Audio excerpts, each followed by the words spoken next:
Everyone, I hereby call the Palm Springs regular City Council meeting of September 10th, 2020 to order. And our apologies for being a little late tonight. Our closed session went very long, so thank you for staying with us. And for those who would like to join me and are able to, please stand for the Pledge of Allegiance. I pledge allegiance to the flag of the United States of America and to the republic for which it stands, one nation, under God, indivisible, with liberty and justice for all. City Clerk, please conduct a roll call. Councilmember Garner? Present. Councilmember Middleton? Present. Councilmember Woods? Present. Mayor Pro Tem Holstedge? Here. Mayor Kors? Here. All council is present. Thank you very much. We have a number of presentations. I'll turn it over to the city manager.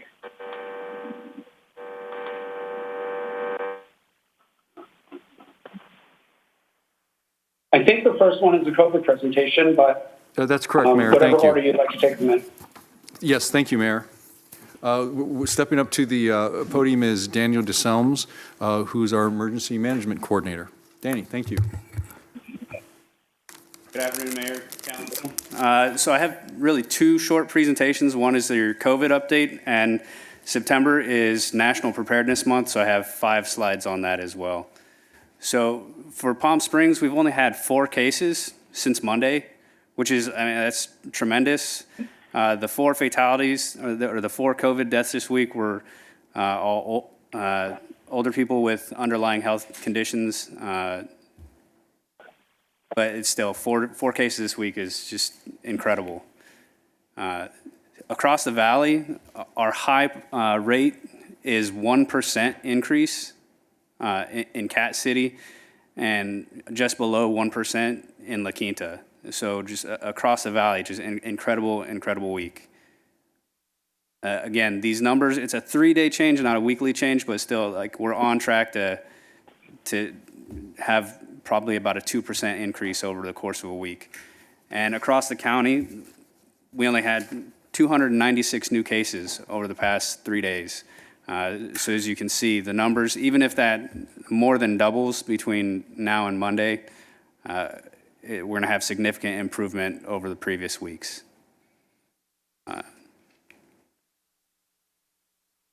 And that's it for the COVID update, if there's any questions.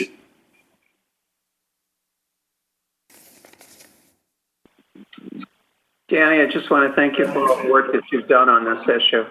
And let's continue to do the things that are lowering the new reportings. Mr. Mayor, might this be a good time to ask staff to give us an update on the COVID-related shutdown of Palm Canyon Drive for 2 blocks? David, do you want to do that now? Actually, I'm going to ask Flynn Fagg, our planning director, to come to the microphone, and he can give us some specific details on the applicants and how that's going. Thank you.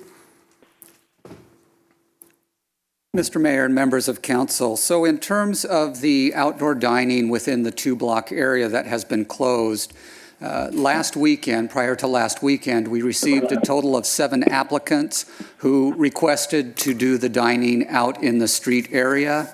Of those 7 applicants who were approved prior to last weekend, only 3 of those set up within the street area. We have a total of 17 restaurants in that area, though, that have been approved for either on-street dining or sidewalk dining within that area.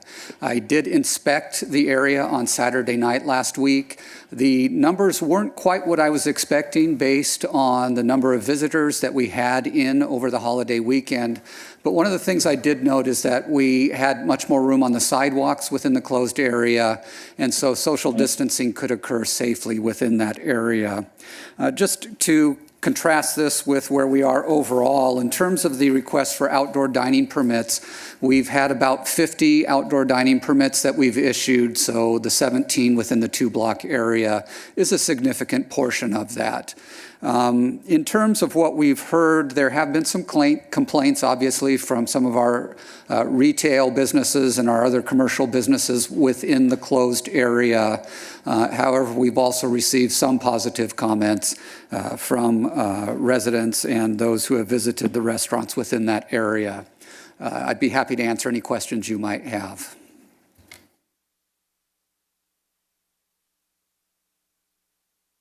Thank you to staff. Mr. Mayor, go ahead. No, did you, have that pinned up, so I couldn't see anything. Yeah, thank you to staff for making it happen so quickly. I didn't do this in council member comments, but this week I've had 3 meetings as tourism liaison. One was the Business Retention Economic Development meeting, which Mayor Pro Tem and I did, and we can talk more about that later. One was the breakfast of hotel and some of the restaurant GMs, and one was the Palm Springs Hospitality Association. And the overall feedback from those meetings was very positive. A lot of the hotels got really good feedback from guests. I assume it was the 3 restaurants who did this, that they had very big weekends, much bigger than they expected due to, given the weather and the smoke that was happening. One restaurant said it wasn't great for them, who isn't on the street. And I did get 2 emails from some retail who was concerned. But most of the comments were, this is great, and how do we move this forward to make it better? And the idea of starting it early was so by the time we get to season, we really have down traffic and signage. So a lot of the comments that we heard that I just want to share with council at these various meetings and with staff and the public is that it looks a little like a construction zone. And, you know, when you get to Alejo driving south, it says street closed ahead, as opposed to, you know, restaurant garden open ahead, parking this way. That it needs to be, made attractive. We need to, most of the comments I heard was retail wants to participate and they want it expanded to more of Palm Canyon. They think it could be just a great thing, but it really needs to be an attraction. So I know the city manager was on some of those calls as well. And I know the Arts Commission is interested in working with us on it. But the whole idea is, when people are coming up Indian, by the time they get to Ramon, that there's signage, that there are banners, that, we don't have the K-rails just sort of making it look as if the road's closed so people don't know their store's open. And one of the things I wanted to raise tonight, which would have to come back on another agenda, is based on our agreement with PS Resorts, the city gets about $225,000 a year to spend on tourism-related things that we choose, that they don't choose. And I did speak with the chair, Aftab Dada, on this, and they love the idea of us putting a big chunk of that money towards doing this, because this is going to be here for all the season and to really make it something special. So I wanted to share that as well. So the feedback has been mixed, and we need to work out those details. I don't know how the traffic was. When I went down, I drove a couple times. I didn't have any real traffic issues. I thought there was good signage on that. But making this a real attraction and attractive and fun, people knowing it's there, I think is what we want to do instead of it looking like there's construction happening on the street. I think staff did a great job trying to get this done in a very short time for Labor Day weekend, and really appreciate that. I would, if I could take a moment, Mayor, I would agree with you on your points that you just mentioned. I think staff did a great job in getting up and running as quickly as possible. It takes a little time for each of the restaurants to actually get to amend their land use permit and then also get the temporary catering permit through ABC. So all of them weren't up and running over Labor Day weekend. But I think, as our director just told us, that they're coming. So this is just the impetus of what could possibly be, and we need to give it a little more time. I would ask staff to work with us on making it look like less of a construction zone, especially if we can find some money in order to do that, and make it a destination. And then I also think that we need just to monitor the traffic, see what it's like now, and then as we get closer to season, to make sure that we're going to have some traffic impacts, but to make sure that we can minimize them to the extent possible. So thank you to everyone involved. Great. Thank you, Councilor Woods, and for your work on this. One other thing I do want to share, that some of the suggestions that we received at those meetings was, we have some amazingly talented people, some who have offered to volunteer, who know all about branding. Someone said can turn the convention center into looking like a ski resort, and be really creative. And we should take advantage of that and really make this, if we're going to keep this, really make it something special and a real attraction for our city. And there are people who would love to have it permanently, right? They're already so excited about it, but we don't want to see some businesses get hurt by it either. So that's all something we have to watch through this. So however you want to, Councilman Woods, maybe, I'm happy to work with you or someone else on council on pulling together a group to really, of people who want to volunteer to help with that and with staff. So, just something to think about. Someone's motion late. It's the environment, so that's good. Apparently I need to have dance breaks every so often. Anything else on this?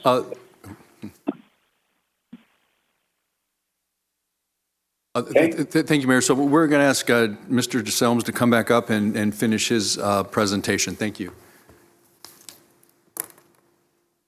So, Mr. Mayor and Council, as I was saying, September is National Preparedness Month.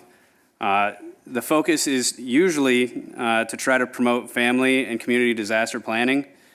Let me get ahead to the slides. Obviously, we've been in a disaster for several months, so when I was trying to think of a way to do this, I wanted to keep it extremely light. So there's 5 Tuesdays in September, so I'm going to put out just a picture on social media every Tuesday. Very light stuff on preparedness is still important beyond just COVID. So this is what we sent out on the 1st, just letting everybody know that September is National Preparedness Month, and FEMA was proactive and has hand sanitizing stuff and masks in the pack. So this is what we sent out just this past Tuesday, just the fault lines around Palm Springs, reminding everybody that earthquakes won't wait for COVID.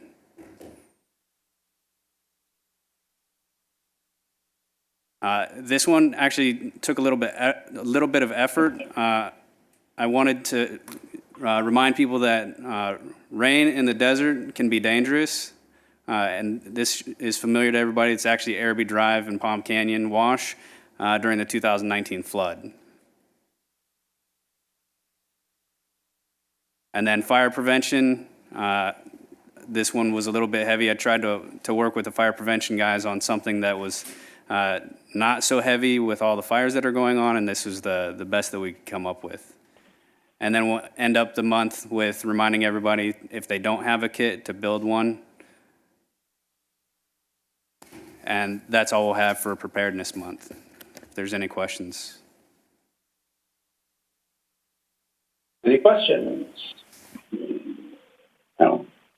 Okay, thank you so much. Really appreciate all your work on that, on top of all the COVID work you're doing.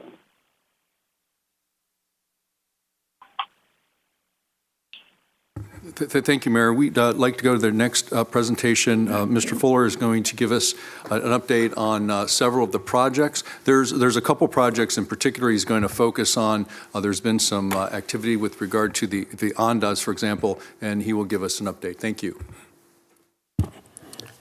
Thank you, Mayor and Council. This is a slightly abbreviated presentation. I'm going to be highlighting only those that have had some progress. We have the full presentation posted on our website. So there's been continued progress with some of our residential projects. We've noted Vibe and the Miralon projects in the past presentations. Tonight I'm going to highlight again the Cody Place project. They have actually received their building permits for their models and are in construction, and will be opening those for sales in the coming months. So that's good, steady progress. We're happy to see that project continuing to move forward there at South Palm Canyon and Mesquite. Across the street, we're also happy to see that project moving forward, and you may have noticed that they've done some preliminary grading. That site is also under the observations for cultural historical monitoring with the tribe, and that is underway, and they will expect to Their building plans are in plan check, and they expect to have their model complex and on-site construction start towards the end of the year as they complete that preliminary grading and monitoring work. We are happy to report, and we thank the residents that have brought this to our attention in the past, that the unfinished portion of the Palermo project has been purchased by a new owner, and that owner has complied with our orders to address the incomplete fence that exists around the site, and in fact has hired a contractor and obtained a permit this week to start on that work. So we're happy to announce that progress and look forward to seeing that site improved, as it's been this way for many, many years. And so we look forward to what that new owner might do with the rest of that project. Moving into hotel projects, we've reported in the past on the status of the Andaz Hotel located at Alejo and Palm Canyon. I do want to note that there has been some progress. You might recall that the lender took possession and title to the property, and they're moving through a Chapter 11 bankruptcy process as the most expedient process to address all of the mechanics and junior subordinate liens that exist on the property, to get it into the hands of someone that can complete the project. Through that process, they've identified essentially an interested buyer who is participating in that bankruptcy process. And a bankruptcy hearing was recently held August 24th, and the judge did rule in that case, and that's proceeding, and they expect that process will be completed by the end of October. And to the extent it will end up with that property transferring into the hands of the McWinney Company. The McWinney Company is a successful developer that holds and operates these types of projects long term, and has had a lot of success in Denver, Colorado, and elsewhere. So we're looking forward to hearing from them in early November, with them starting this project back up. Regarding the Tova Hotel, this continues to be a code enforcement case, and I'll turn it over to the city attorney to give an update on that. Yes, as the council and the public is aware, the Tova has been a blighted property for quite some time now. The city and the city attorney's office has ramped up our code enforcement efforts on this property, culminating in this last Friday issuing the 6th administrative fine in the amount of $30,000. In addition, the city and the code enforcement department have issued a notice in order to abate, and the time period for compliance is coming up on September 18th. If that is not met, which it looks like it probably will not be, the city will pursue other options, including demolition or proceeding to court. And so we're hoping to see that nuisance abated in the near future. So moving on, I do want to report on a project that's in entitlements. We will be bringing forward to you in these updates projects that have been approved through the entitlement process. But because we've been reporting on the status of the Virgin Hotel, and because of some recent activity on another project proposed on that site, I wanted to advise the public that the Virgin Hotel is being postponed. The Grit Development and the Virgin Hotel developer have mutually agreed to postpone the project due to COVID-19 impacts on the national economy and on the hospitality industry specifically, and mutually have agreed to replace this existing hotel plans on that site with a residential project that will energize the downtown project. So this week, the Architectural Advisory Committee did review a proposed 62-unit condominium development on that site. You might note that the architecture is very resemblant of the Rowan Hotel because it's the same architect. So we look forward to that process continuing through entitlement.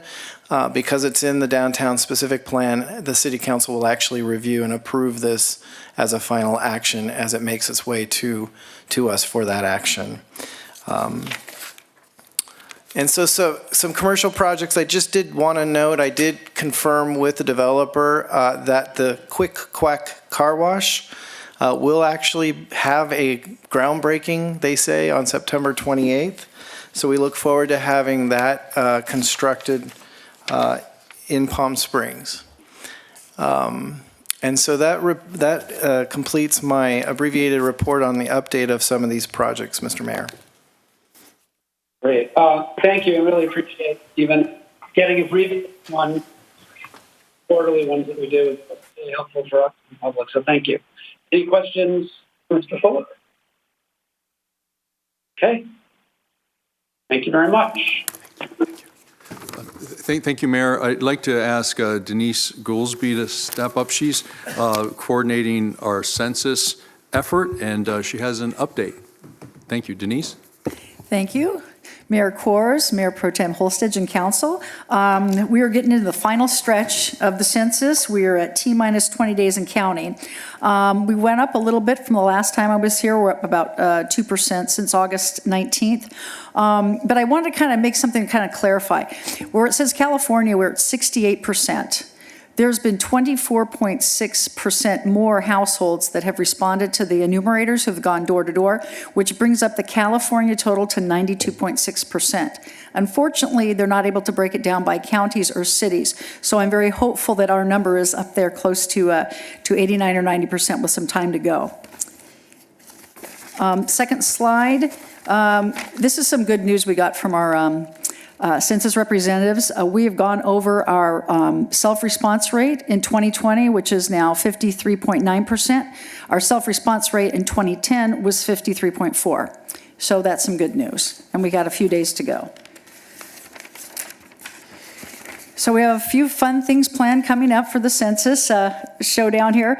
We have the council district caravan. The council members are going to host caravans, and they're going to drive through their communities on September 16th at 5:30, urging residents to respond to the census. We're going to have some mobile questionnaire units set up at the Palm Springs Leisure Center, Palm Springs Public Library, James O. Jesse Desert Highland Unity Center, and Wellwood Murray Memorial Library. And there's lots of dates and times, and please just, for more information, visit latest news at palmspringsca.gov. And I hear we're going to have Gino Lamont is going to be there, and we're going to have Bella DeBall. We're going to get some more celebrities, I think. It's going to be a fun event, so get out in the streets and watch your district council members drive by and give out information about the census. And that's it. So we got 20 days. Be counted. There's a website, and thank you to Grace and Christy for all your help. We've had a really good group working on this, so we're pushing through to the final line. So thank you. Great. Thank you so much. Any questions? If I can just add, I'm really excited for council caravan. So thank you to all the council members who responded to our request to have a district competition to see which district in the city of Palm Springs can get the highest response rate for the census. And I'm really excited that we're actually going to go neighborhood to neighborhood in each district in Palm Springs and do a really fun caravan to get out the word. And last time we had Otter Pops and Parks and Rec, and it was really a fun community event and safe and socially distanced and all that. So I'm really excited, and just a request for the community to look for us on the 16th, driving through your neighborhoods and help kind of bring people out and spread the word about getting the census. These are really important dollars that we need for our communities. So we really need everyone to come together in the next few weeks to finish it by the end of September and get everyone counted. Thank you. Thank you very much, and thank you to staff and Mayor Pro Tem Holstedge and Councilmember Garner for leading this effort. And as Mayor Pro Tem said, this is how federal dollars are going to be distributed for the next decade, and it's so important that everyone, be counted, and allows us to provide the most services we can for our residents. And so thank you for really, I know it's been a lot of work. So, Manager, I think the budget is next. Yeah, thank you, Mayor. Yes, council members, I would just like to give you a quick presentation. Our last presentation this evening is with regard to the budget. Now, what this is this is when we close the books for our fiscal year that ended on June 30th, which was the 2019-2020 budget. So what that is this is our final cash balance after our reconciliation. I would note that it's now a few months, obviously, after that because several of our revenues come in a delayed fashion, sales tax, hotel tax, et cetera. So that being said, I'd just like to show you for our general fund revenues, our adopted budget was 103. Our actual revenues of 118, which gives us an additional 15 million over what our original adopted budget was. So that certainly is some good news that we have additional revenues. But I would just note that if you recall, to make sure we would end last fiscal year not in a deficit, and because of COVID, we needed to bring in approximately $14 million from general fund reserves. So obviously, without that additional infusion, we wouldn't have these additional dollars. So I think that's important to note. Our expenditures came in approximately $700,000 more than anticipated. So that obviously then gives us general fund additional revenues in last fiscal year ending June 30th of $14,300,000. But again, I would note that we did bring in about that same amount from general fund reserves, which we have drawn down. And so that's important as we plan on how to spend these dollars going forward. I would also note that Measure J has an additional $928,000 from in the previous fiscal year. So that, again, that's on June 30th. Now, I would just note that in the current budget, City Council had authorized insurance purchases, which is approximately $1 million over the previous year. So of that $14 million, city staff will be recommending that $1 million goes to insurance, $200,000 to the CVEP membership, as you had indicated previously. And on your agenda this evening is $250,000 for fire department radio infrastructure upgrade, new equipment that's important that we purchase. So given that, those things will be recommended that we use is for part of this $14 million. I would just conclude with saying that we just wanted to present these figures to you this evening.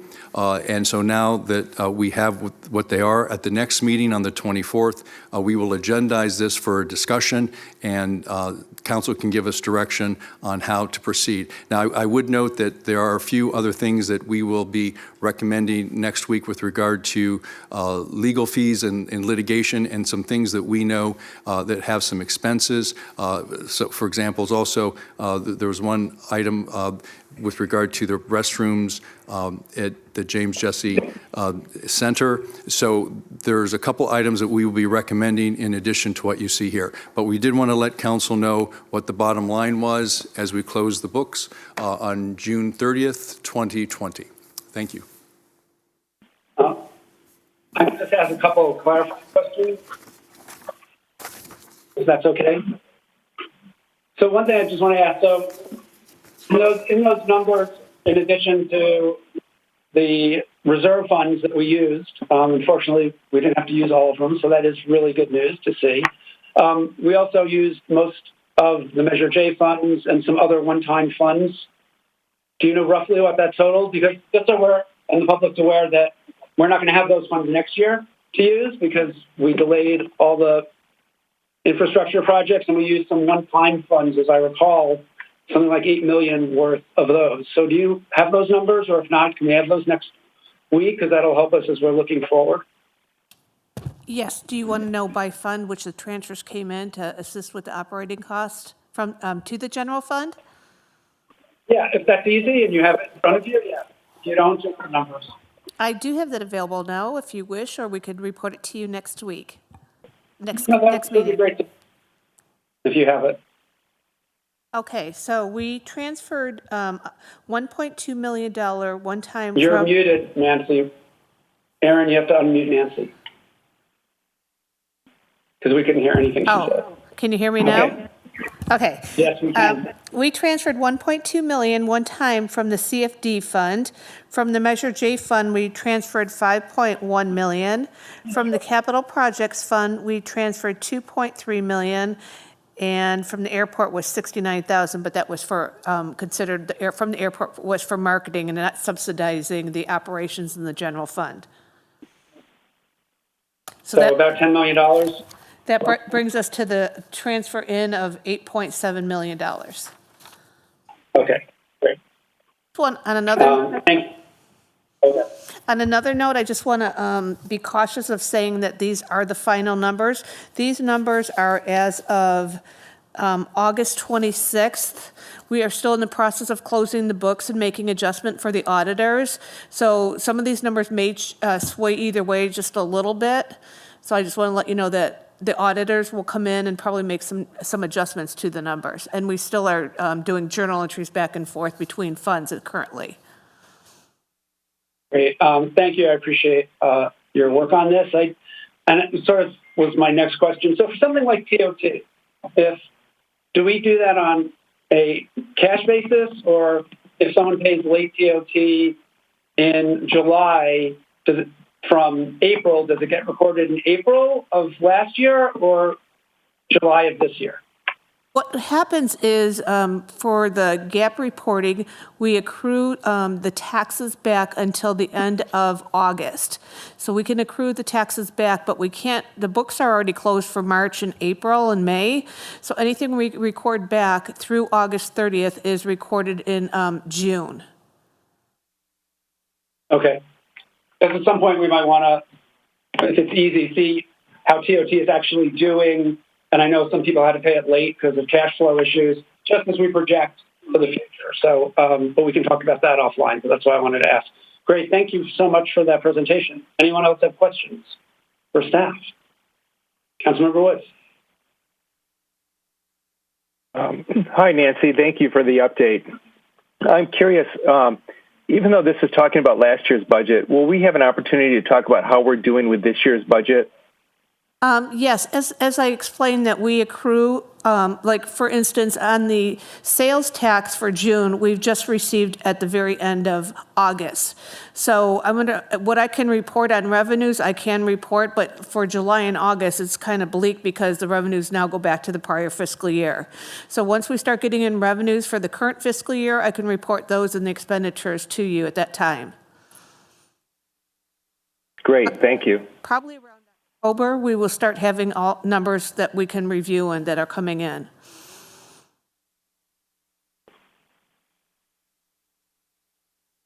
Great. Anyone else? Okay, thank you. Are there any other presentations? That is all. Thank you, Mayor. Hey, thank you. Appreciate it. The next item is acceptance of the agenda. The City Council will discuss the order of the agenda, may amend the order, add urgency items, note abstentions or no votes on consent calendar items, or request consent calendar items to be removed for separate discussion. I'd like to entertain a motion for acceptance of the agenda. Are there any items any council member would like removed from the consent calendar for separate discussion or vote? Councilmember Middleton. 1R as in Robert. R. Mayor Pro Tem Holstege. Thank you. I'd like to pull item 1T and items 1Y and 1Z. Okay. Thank you. Anyone else? Councilmember Garner.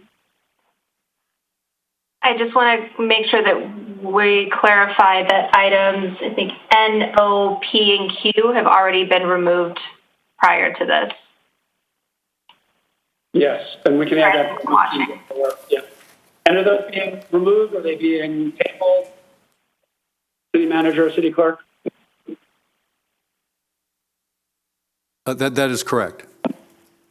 Which one? So, for the motion. Removed? Okay. Okay. Could we include that in the motion, Mayor? Thank you. Yes. Mayor? Councilmember Woods, do you have anything? and I have 1X. So right now I have items removed for separate discussions are 1R, 1T, 1Y, 1Z, and 1X. Mayor? Just confirm. In addition, oh yeah, go ahead. Mayor, and council members, there was also a request to add an urgency item, if you'd like to take that up as part of this motion as well. Okay, I can briefly describe what that is. You want to do it? Okay. It is it would be consent item 1AA. It is a request for an amicus brief brought to us by the U.S. Conference of Mayors. The City of Boston is preparing an amicus brief in support of a soon-to-be filed motion for a preliminary injunction in Project Citizenship versus the DHS. This is a federal lawsuit challenging the lawfulness of the Immigration Services final rule that is scheduled to increase fees to apply for naturalization. So staff report, should the council determined to add this, would be to join the amicus brief, and because this item came to our attention after the agenda was posted, it requires a 4/5 vote. Okay. And I requested this, so I would like to add this to the agenda. Absent objection. And should we have a separate vote on this then? Should I pull item? It can be one vote. Okay. So then we would need a motion to approve the agenda without items 1R, 1T, 1Y, 1Z, 1X. Note the removal of items 1N, 1O, 1P, and 1Q, and add item 1AA, I believe was what it was, City Attorney? Yes, that would be item 1AA. Okay. I make a motion. Second. A motion by Councilmember Garner, second by Councilmember Middleton. Councilmember Garner. Yes. Councilmember Middleton. Aye. Councilmember Woods. Aye. Mayor Pro Tem Holstedge. Yes. Mayor Kors. Yes. Motion passes 5-0. Thank you. I'd like to ask the City Attorney to please provide a report on the closed session. Yes, Honorable Mayor, members of the City Council, members of the public, the City Council met in closed session earlier this afternoon to discuss the items that are listed on the closed session agenda, and there was no reportable action. Thank you very much. The next item is public testimony. This time has been set aside for members of the public to address the City Council on non-public hearing agenda items only. 2 minutes will be assigned to each speaker. You're asked to please begin your time by telling us what agenda item or items you're speaking about. Please note the testimony for public hearings will be taken at the time of the public hearing, and general public comment for subjects not on the agenda will be taken later in the meeting. Tonight, the City Clerk will be contacting speakers via telephone, and if you could please begin, Mr. Mejia. The first speaker will be Lisa Linnes. Lisa, you're live with the City Council, and you can begin. Yes, hello. Good evening. My name is Lisa Linnes, and thank you to City Council, Mayor Kors. I have 2 issues I'd like to bring to your attention. I feel that are worth bringing up at this point. The first issue I feel is very important is let's get on board with Cathedral City and do away with any B&B, short-term rentals, rooms for rent. I live in a small community. These people, you can't be all over the city, and they are bringing in people from the outside. They're not in code compliance. We only have one pool open in our complex. The HOA closed the other pool. There are 24 homes here, and these people are bringing in other people. I can't even get a chair at the pool. They're having parties on common property. So I think that we should get on board with Cathedral City. I'm a teacher, and I'm telling you, we really think for our safety and our health with the COVID, need to do away with all short-term rentals. The other issue I feel of very grave importance is I have bad knees, and having that city street closed like that in the heat, I can't walk all those blocks to go to the dining in the streets. I'm affiliated with high-profile entertainers who I taught their children in Beverly Hills. They were going to even pay the city to film driving down the street. Now they heard you closed part of that section down. They've made other alternate arrangements. So that costs the city money. And it's not just the restaurant owners that have families. The small retailers have families. And I'd like to go shopping, and it's just to have it closed, even consider it. I heard in the grapevine you might consider it permanent to close that section of the downtown. It's, you know, you have to see maybe the better picture because people with disabilities don't have access to that area. I appreciate your consideration in regards to these two situations, but I really feel we should do away with all short-term rentals and not have the city closed permanently. People that have disabilities need to move around, and we have to save the small retailers. As it is, Steinmart's leaving, so we have nowhere to shop. Thank you so much for your time, your consideration, and all you continue to do in allowing me to speak at this time frame. Thank you. Thank you.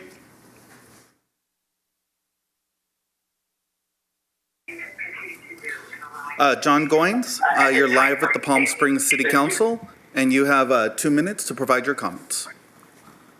I'm speaking on item 5C. John Goins, you're live with the Palm Springs City Hello, Council. Mr. Goins? And you have... Yes, I'm here. Okay, you can begin. I'm speaking on item 5C. When you realize you have symptoms of a sickness, you look for a cure. For example, when infected by bacteria, you seek an antibiotic or an antibacterial. You don't cherish the infection. You don't ignore it. You seek the cure.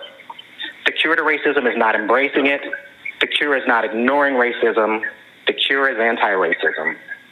I sent an email to each of you about the ways in which city activities exhibit white supremacist culture, and I got no response except from Christy. I have evidence, I have examples, and I've said that I see a sickness, and so far you've chosen to ignore that, again, except for Christy. And I think you're ignoring me as part of the problem, and I'm someone you know. At least some of you know me. But what about the people you don't know? The cure for racism isn't ignoring the symptoms. The cure for racism isn't ceremoniously performing diversity. The cure is anti-racism. That means understanding how racism manifests in city activities currently. I have a meeting with Christy tomorrow on this topic, and I encourage the rest of you to reach out to me to have the same discussion as well. And I encourage the Racism Commission to take the same stance. You and the Commission should seek to actively understand the problem and reach for the solution. And those are my comments. Thank you, and we'll disconnect.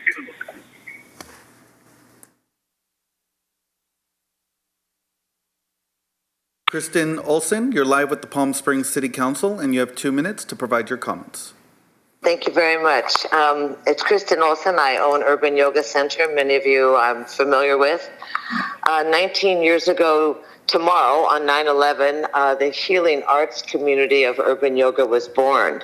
It's a single female-owned business, and I've been successful on Palm Canyon since 2001.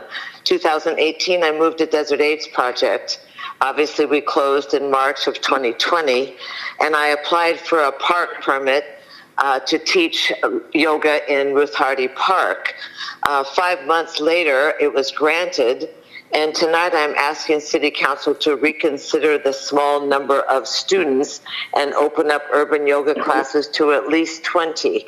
I was permitted for 10. There's more than enough space, certainly in the park, and all the protocols are being strictly followed. I have masks from Chamber of Commerce, and I have wipes and all the social distancing, and of course all the tracking. I have people signed in also. So the mental and physical health are priorities right now, and renewing faith and connecting with nature and increasing the joy of everyone. Urban Yoga has a long-term student body, not only local but national, and they're very excited now for UYC in RHP, which would be Urban Yoga Center in Ruth Hardy Park. So I'm asking you to consider the limit that was made of 10, and knowing the space, I'm in zone 4 of Ruth Hardy Park on the Caballero side, so there's a huge field and lots of shade. So I ask you to reconsider, and my advocate is Jasmine Waits from Parks and Rec Special Events, and I appreciate everything you do, and I look forward to having a positive yes, go ahead. So thank you so much. Thank you, and we'll disconnect. Thank you.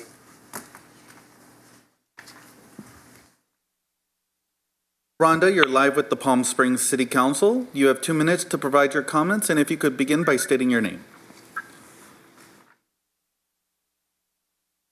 Hello, Rhonda? Yes. Yes. Hi, my name is Rhonda Petronich. I'm calling on behalf of Urban Yoga in Palm Springs. Since this pandemic, we have not been able to have classes in the studio, and this opportunity to have guided yoga classes outside in the open, fresh air seems to be a wonderful resource for everyone. I'm the VP of Patroness Activities for the National Charity League in Palm Springs. We have 50 moms and 50 daughters that would love to get together and exercise, but safely with masks on and social distancing 6 feet apart. Ruth Hardy Park has a wide open space for all of us to participate for 1 hour a day. I think if more people know this is an option and available, they will get out of the house. And not only is this beneficial for moving our bodies, but mentally, everyone will benefit from a little sunshine, meditation, exercise, and relaxation, especially anyone who is struggling from depression. Ms. Kristen Olson is doing this on volunteer basis or donations accepted. I think that's wonderful. Please help support her local business and her generosity. Thank you for listening. Rhonda Petronich, Palm Springs. Thank you, and we'll disconnect.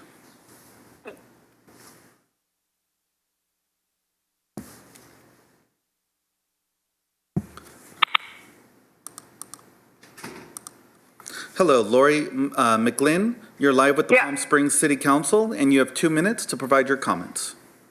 Thank you. Good evening, Mayor and City Council. My name is Lori McGlynn. I'm speaking on behalf of Salon 119 Spa in downtown Palm Springs. I'm speaking on behalf as a manager and someone that helps direct traffic, guests on phone, data. We are concerned that a third of our business has not yet been opened. The hair salon, we thank you, and we are opened. But the other third, we would like to make a request. The nail spa is under the hair salon umbrella, and we feel that that is under the same consideration as essential and being under all CDC guidelines and safe protocols. We temp, we track, we trace, and we vet every single client that comes in. The shields are in place, the separation, the staggering of schedules, and we'd really like to know who we could reach out to via government that could aid us in making our request for the tier to get the nail salon open. I appreciate each and every one of you, and I know that you're doing your best. We would like to bring back more of our business to help as well. Does that conclude your comments? Yes, thank you so much. Okay. Thank you, and we'll disconnect.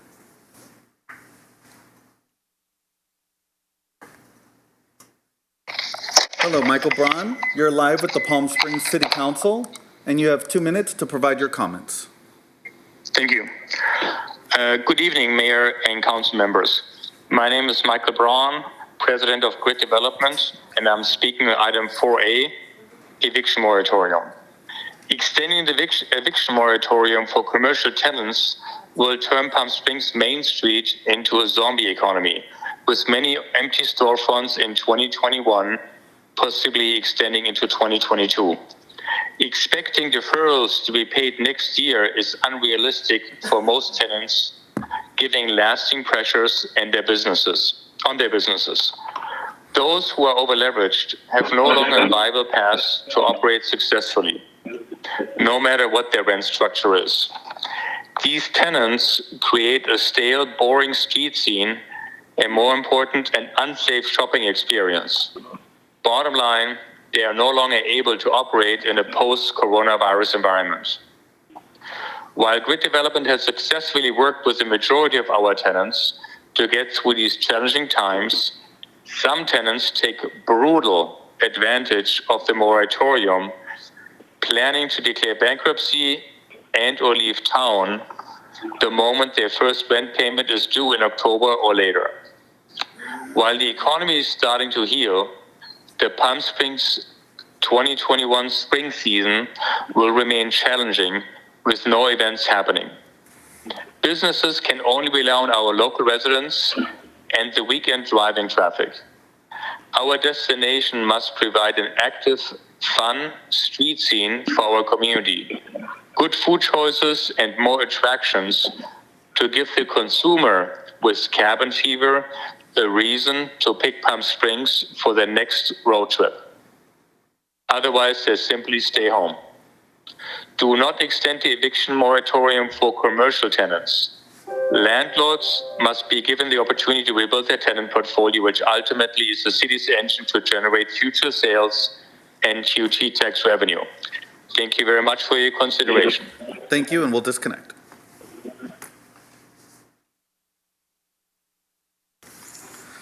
Gina Sinner, you're live with the Palm Springs City Council, and you have 2 minutes to provide your comments. Okay, great. Okay, I'm going to start with, I live on East Seven Lakes Drive in the Canyon Sands development, which is the only development where residents face, enter, and exit East Seven Lakes Drive. Because of speeding issues, it was requested and recommended that the feedback speed limit signs be installed on East Seven Lakes Drive. They show your current speed, and I know they work because when I encounter them, I slow down. This was requested 4 times in the most recently at a city council meeting, April 2020. City engineer Marcus Fuller recommended that they be installed. So instead, they installed those 25-mile-per-hour speed limit signs, which I'm very familiar with. I can still see people and hear people speeding on East Seven Lakes Drive, even though they've been installed. And I'm familiar with these signs because residential neighborhoods have them. And when there are children, the residents are frequently putting up their own signs asking people to please slow down and to please slow down, and that their own children live there. Drive as if your own children live there. Also, the Melody Ranch neighborhood encompasses the following developments: Canyon Sands, which I'm a part of, Oasis Resorts, Seven Lakes Country Club, and the Parker Hotel, which is part of the Marriott chain.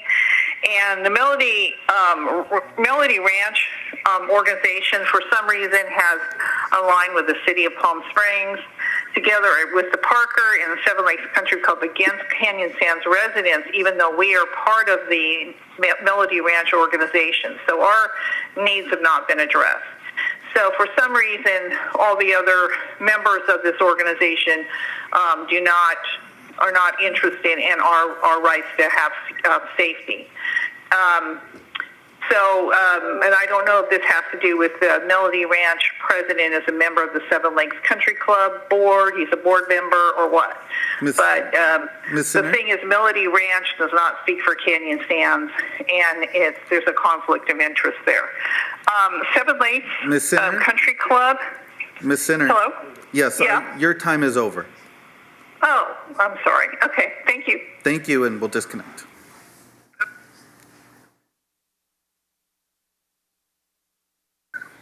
Ronson Salsa, you're live with the Palm Springs City Council, and you have 2 minutes to provide your comments.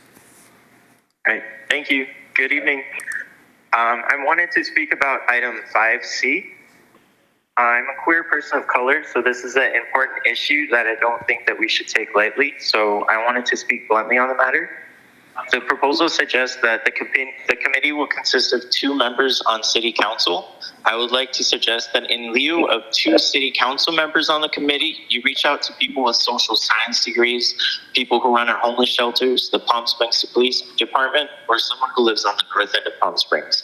They are qualified people who work closely with our community and can bring the change that we desperately need in our community.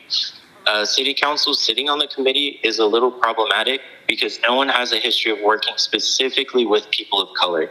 No one on the council has an educational or career background of working specifically with the communities of color. With 4 out of 5 council members compromising of white people, I don't know if you can expect to bring positive social change to our communities of color if you're not educated on or can relate to our struggles. Furthermore, the closest work that has been done for the past 3 years is a council member posting on Facebook to say Black Lives Matter and making speeches on the news defaming our police department. The north end of Palm Springs, our Black community of Palm Springs, is isolated from the rest of the community because of redlining. Can anyone in council change that? The north end is facing weekly events of gun violence and murder. Can you ask yourself if you're qualified to end a race war?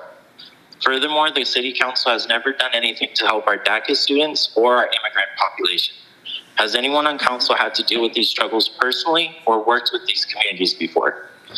Our previous mayor, Ron Oden, was a person of color with a master's degree in sociology, master's degree in theology, and a master's degree in ethnic studies. That would be an ideal candidate and someone that should sit on the community. Thank you. Thank you, and we'll disconnect.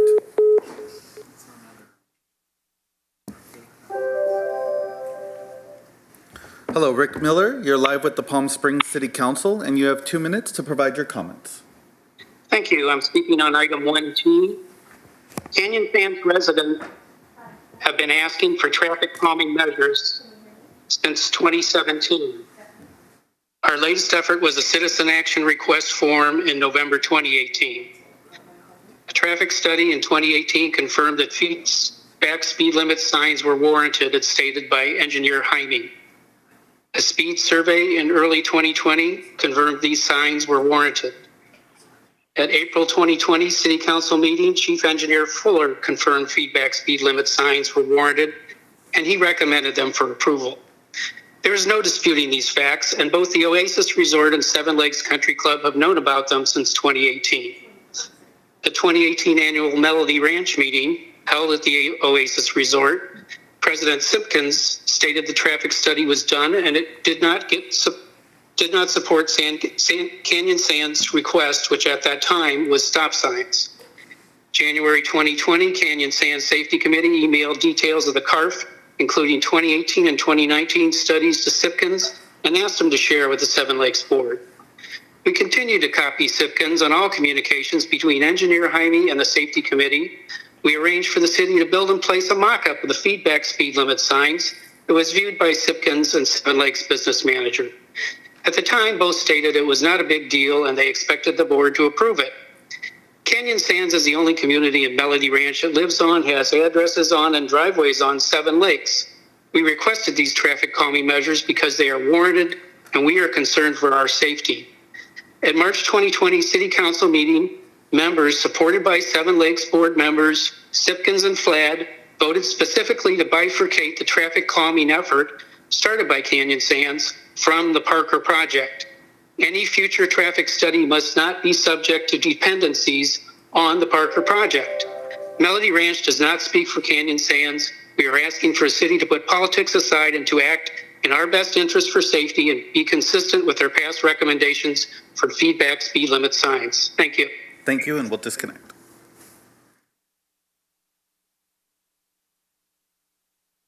Malia Daly, you're live with the Palm Springs City Council, and you have 2 minutes to provide your comments.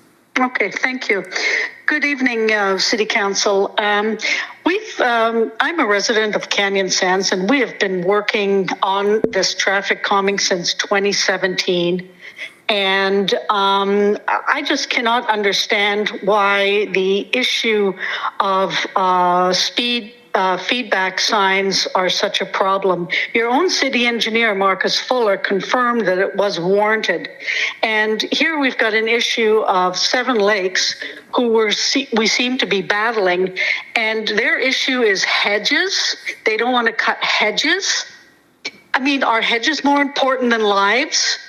We face Seven Lakes. We have driveways that face Seven Lakes, and our residents walk dogs on Seven Lakes, whereas Seven Lakes Country Club walk inside of their nice protected wall. May I just bring up that the motto over your city hall says, "The people are the city." You have heard us at meetings when we came in full force and, requested these speed limit signs. I just don't understand why you're not listening to us. And this process started way before the Parker wanted to start their expansion. So I ask you, please listen to us and just, the people are the city, it's us.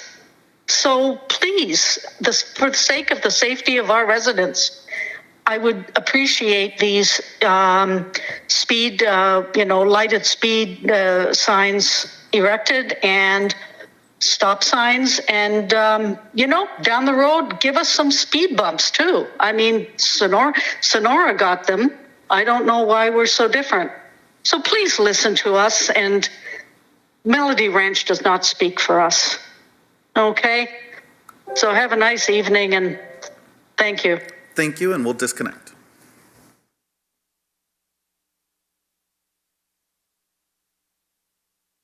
Hello, Deanna Burpee. You're live with the Palm Springs City Council, and you have 2 minutes to provide your comments.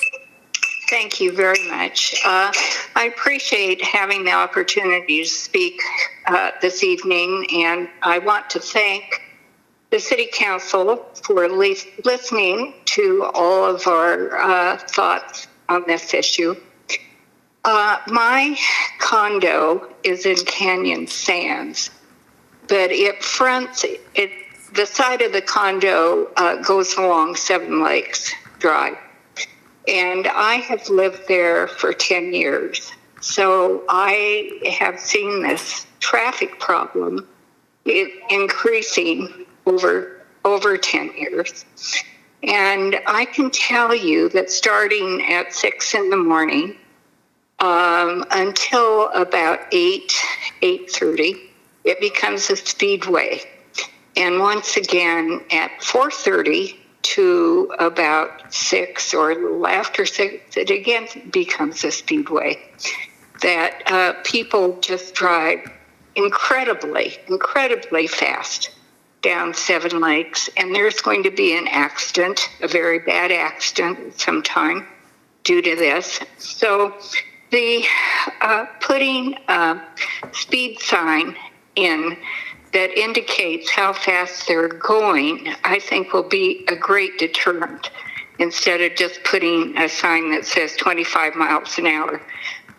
That's not going to get their attention as well as one that shows how fast they're traveling.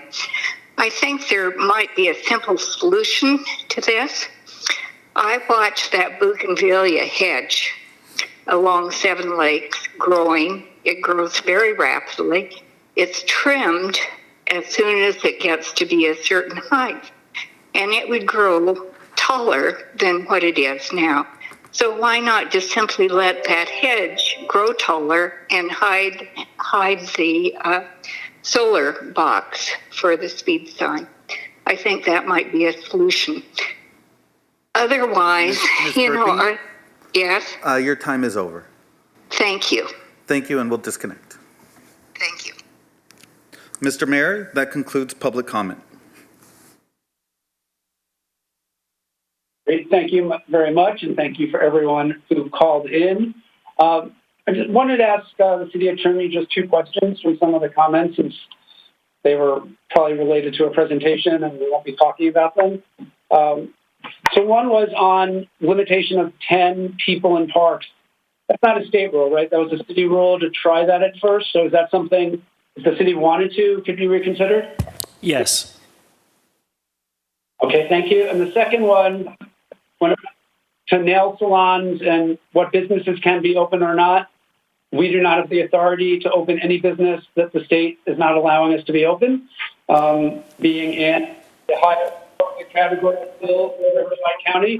So at this point, there's nothing we can do to allow those businesses to open. I just want to confirm that. Correct. Under the widespread category, which is what Riverside County is in, nail salons are only allowed to be operated outdoors.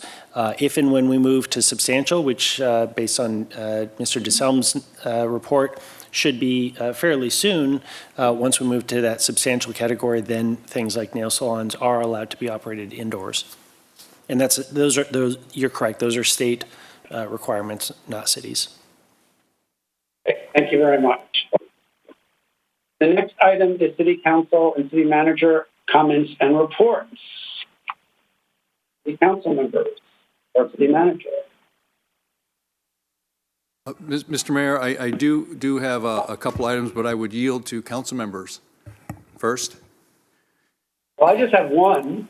I'll do it quickly.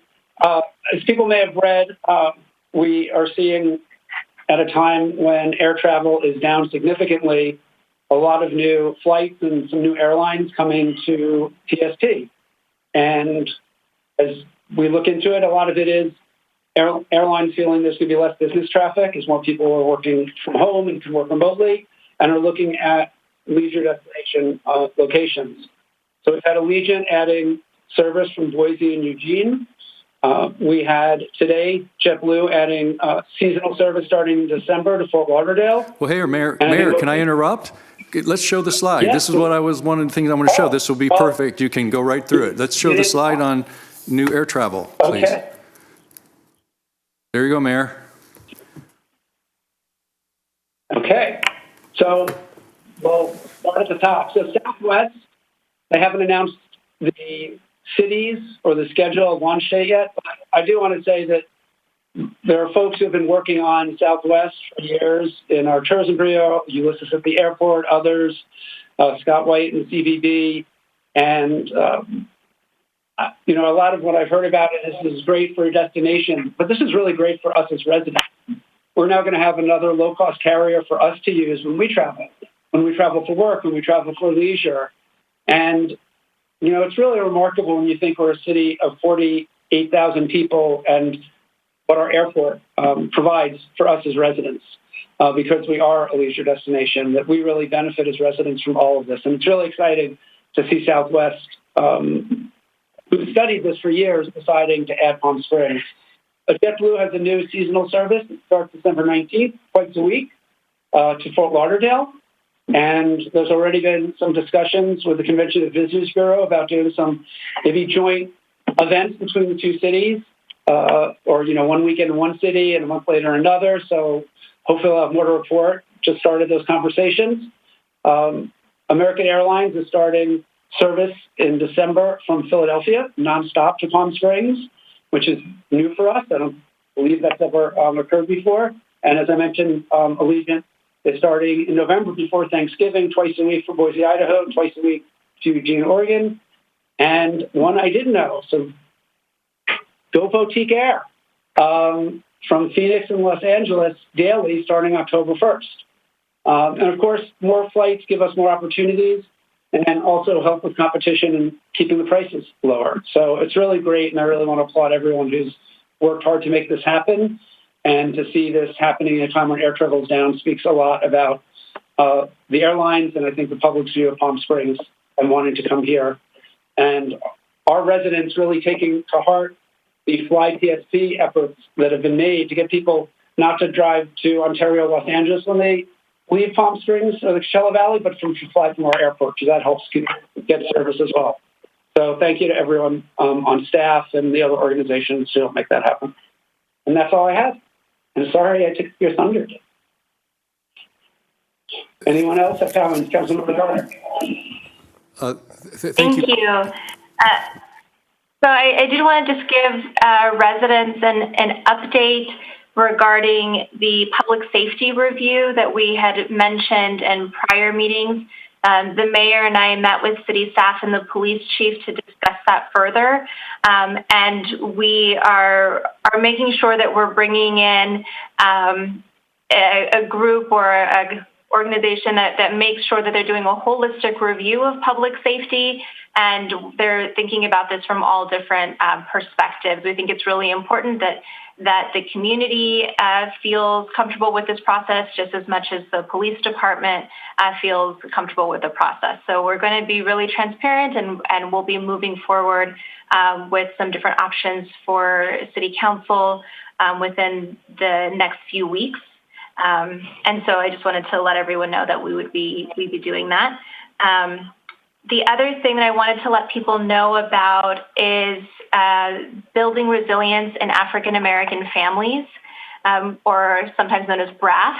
It's an organization that has been around in the Coachella Valley for a while, but has now moved to the Old Child Development Center, which is attached to the First Baptist Church in Palm Springs.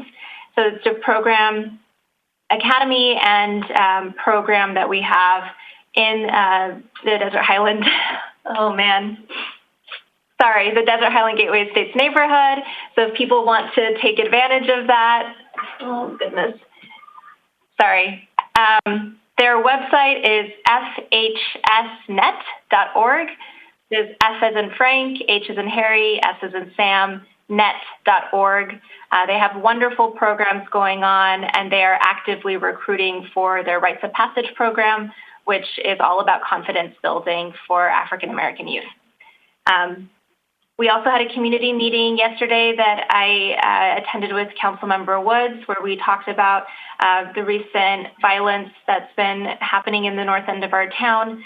And so if anyone would like to discuss that further with either of us or anyone on council, please do let us know. And we do encourage people to participate in working with us to find solutions and improve the situation, but also if you have information that would be helpful for the police to know about, we do ask that you provide that if you're able.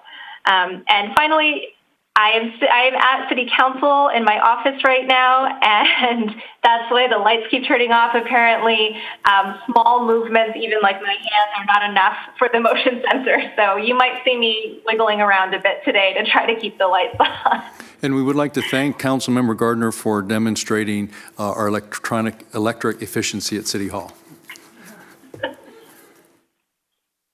Good to have that. Thank you.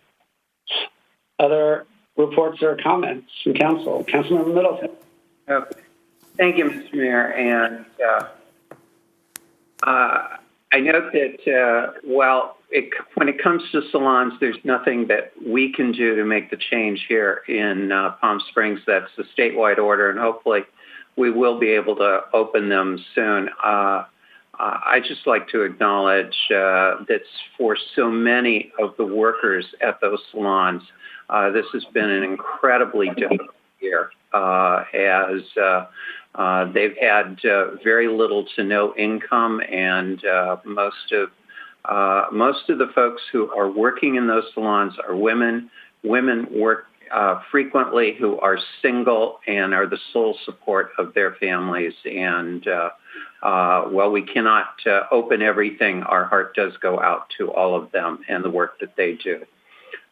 With that, I'd like to change gears. Over the past week, we lost one of the pioneers in our city, Mr. Joseph Beaver. Mr. Beaver was 97 when he passed. He was living in Arizona, but he was a longtime resident of Palm Springs. But his fame really began in World War II when President Roosevelt ordered that the Marine Corps be open to African Americans. Previously, it had been denied them the right to join. He was one of the first 5,000 members of the African American community to join the United States Marine Corps and fight in World War II for a country that at that time restricted him to a segregated unit in segregated North Carolina. He still fought for his country, earning a Congressional Medal of Honor, and then later coming to Palm Springs and helping to do many wonderful things in our community to recognize Rosa Parks, to recognize Lawrence Crosley. And I would ask that we close this evening's meeting adjourning in the honor of Mr. Joseph Beaver. Thank you, Councilmember. Anyone else? Mayor, I would, if I could, Ms. Holstich. Thank you. It's hard to follow that. I have a number of items that are less important, but just to report on what we've done over the last 3 weeks since the last council meeting. The mayor and I, along with city staff, held our stakeholder meetings for disposable foodware and single-use plastic and waste reduction. We had them at 8 a.m., 6 p.m., and noon to try to reach a lot of people. Thank you to everyone who participated in that. and we're moving forward of how to bring that forward. Unfortunately, we didn't have a lot of restaurants participate in that process. I think that it's difficult times to run a restaurant right now, and people are very busy doing that. So we'll have to think through how to do more engagement before we really bring it to council for a decision. We also held, as the mayor stated a while ago, we did our business retention meeting and met with local businesses and workers and people involved about economic development. We talked about how the city might be able to better support businesses through the next year and make sure that they can stay open and thriving. And so that was a good conversation, and a few items from that will come forward. One idea or request that we received, which I think is a really good one, is looking at capping delivery company fees that they're allowed to charge in the city of Palm Springs. So Postmates or Grubhub, these companies that are taking up to a third or more of local businesses' profits, but are highly convenient and hard not to use for some consumers. And so we requested that city staff add that to the list of items that come forward for a future council meeting pretty quickly. If we can do something about that, a number of cities have taken action to at least limit the amount of fees that they're able to take from local businesses. A few other updates. I held a District 4 town hall meeting yesterday.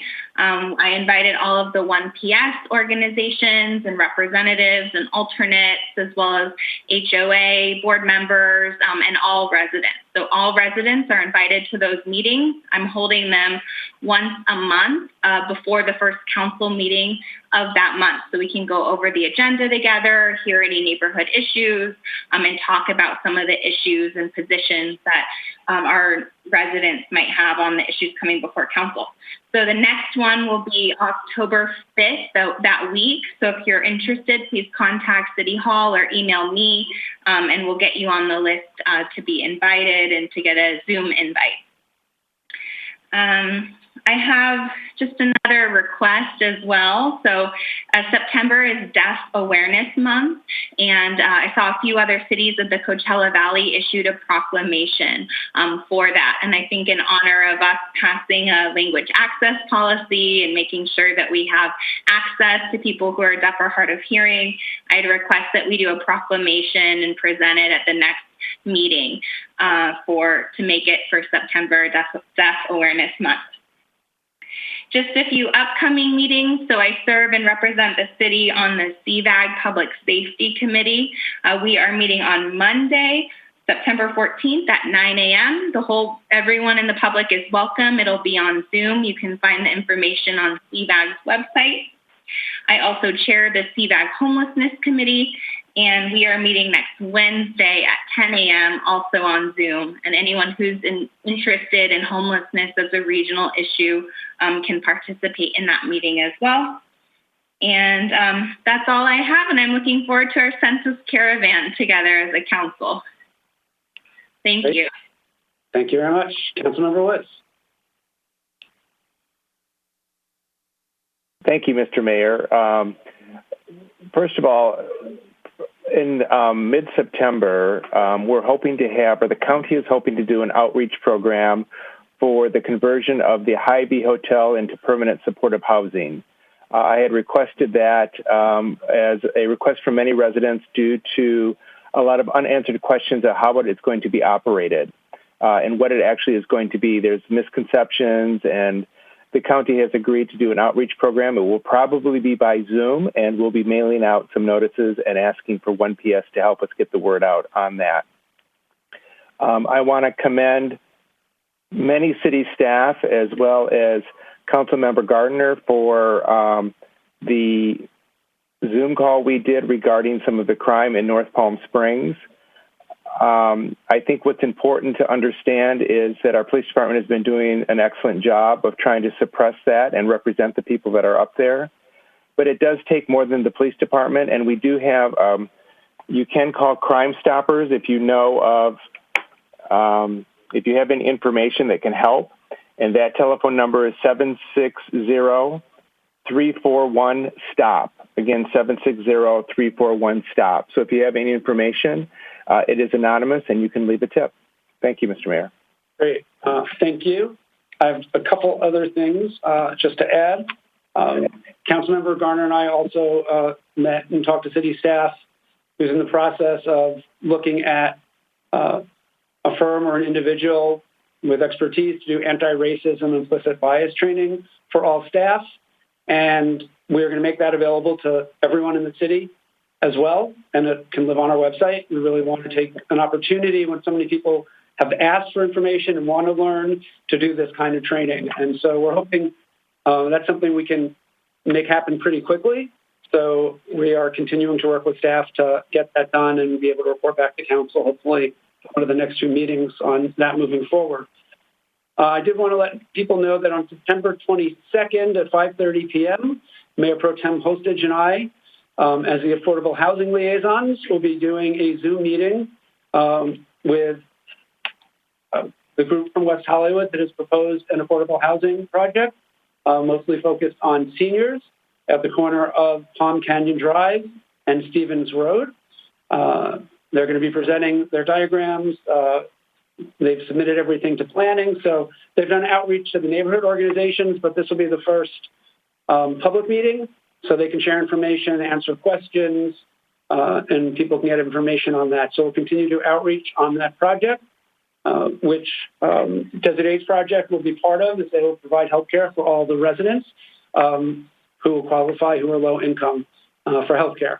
So the two organizations are working together on a project that I'm excited about. It's just the visual of it is really nice, and I think really nice for the neighborhood. And I've gotten some very positive feedback from the board of the Old Los Palmas Neighborhood Association, who've seen the plans, and we're looking forward to sharing them with everyone in the public. And the organizations involved will be there to answer your questions. The last thing I wanted to share is Riverside County has announced the third and possibly final phase of their Small Business Assistance Grant Program. These are grants, they're not loans. They're $10,000. Businesses in Riverside County, 50 employees or less are eligible. You can be a sole proprietor. You can have received Paycheck Protection Program money up to $75,000. You can receive the SBA Economic Injury Disaster Fund. So some of the things you couldn't get, you can now get. It's first come, first served, and they're opening it on September 16th. So I'd just like to ask staff if we can make sure this is on the homepage of the website. I know our economic development director sent it out today to all the business-related organizations. But the more we can promote this and help our businesses, and if you have your own business and you work from home, you're eligible. And really want people to take advantage of it. I was talking to the person who cut my very long hair off today, who had applied for a loan from the county but didn't know he was eligible for this. And so we really want to get the word out because $10,000 that you can use for rent or any of your costs to your vendors and other needs really will go a long way to help people in it being a grant instead of a loan. So I really want us to do everything we can to get that out for the public. And that's all I have. City Manager, did you have anything else? Sure, Mayor. Just very quickly, I did want to just update council with the ticket wing expansion project at the airport. We do have a couple slides. I'll just quickly, if we could show those, please. Thank you. Just want to give you a quick update. We haven't shown any pictures of this, but just wanted you to see this is quite a large project. What you see here is the work that's going on behind the temporary wall by the ticket wing. This is the expansion. As you can see, it's quite a large area.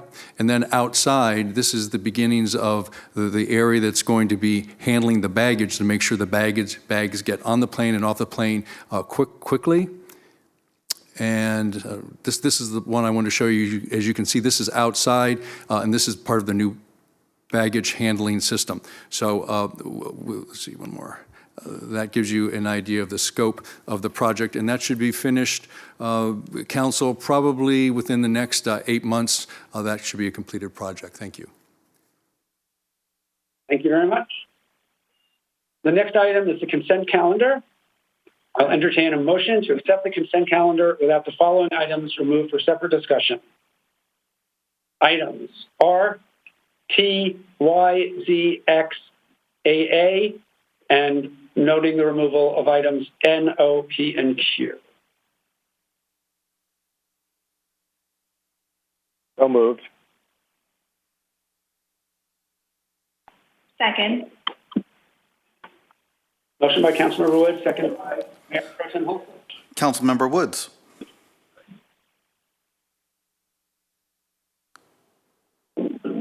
Yes. Mayor Pro Tem Holstage. Yes. Councilmember Garner. Yes. Councilmember Middleton.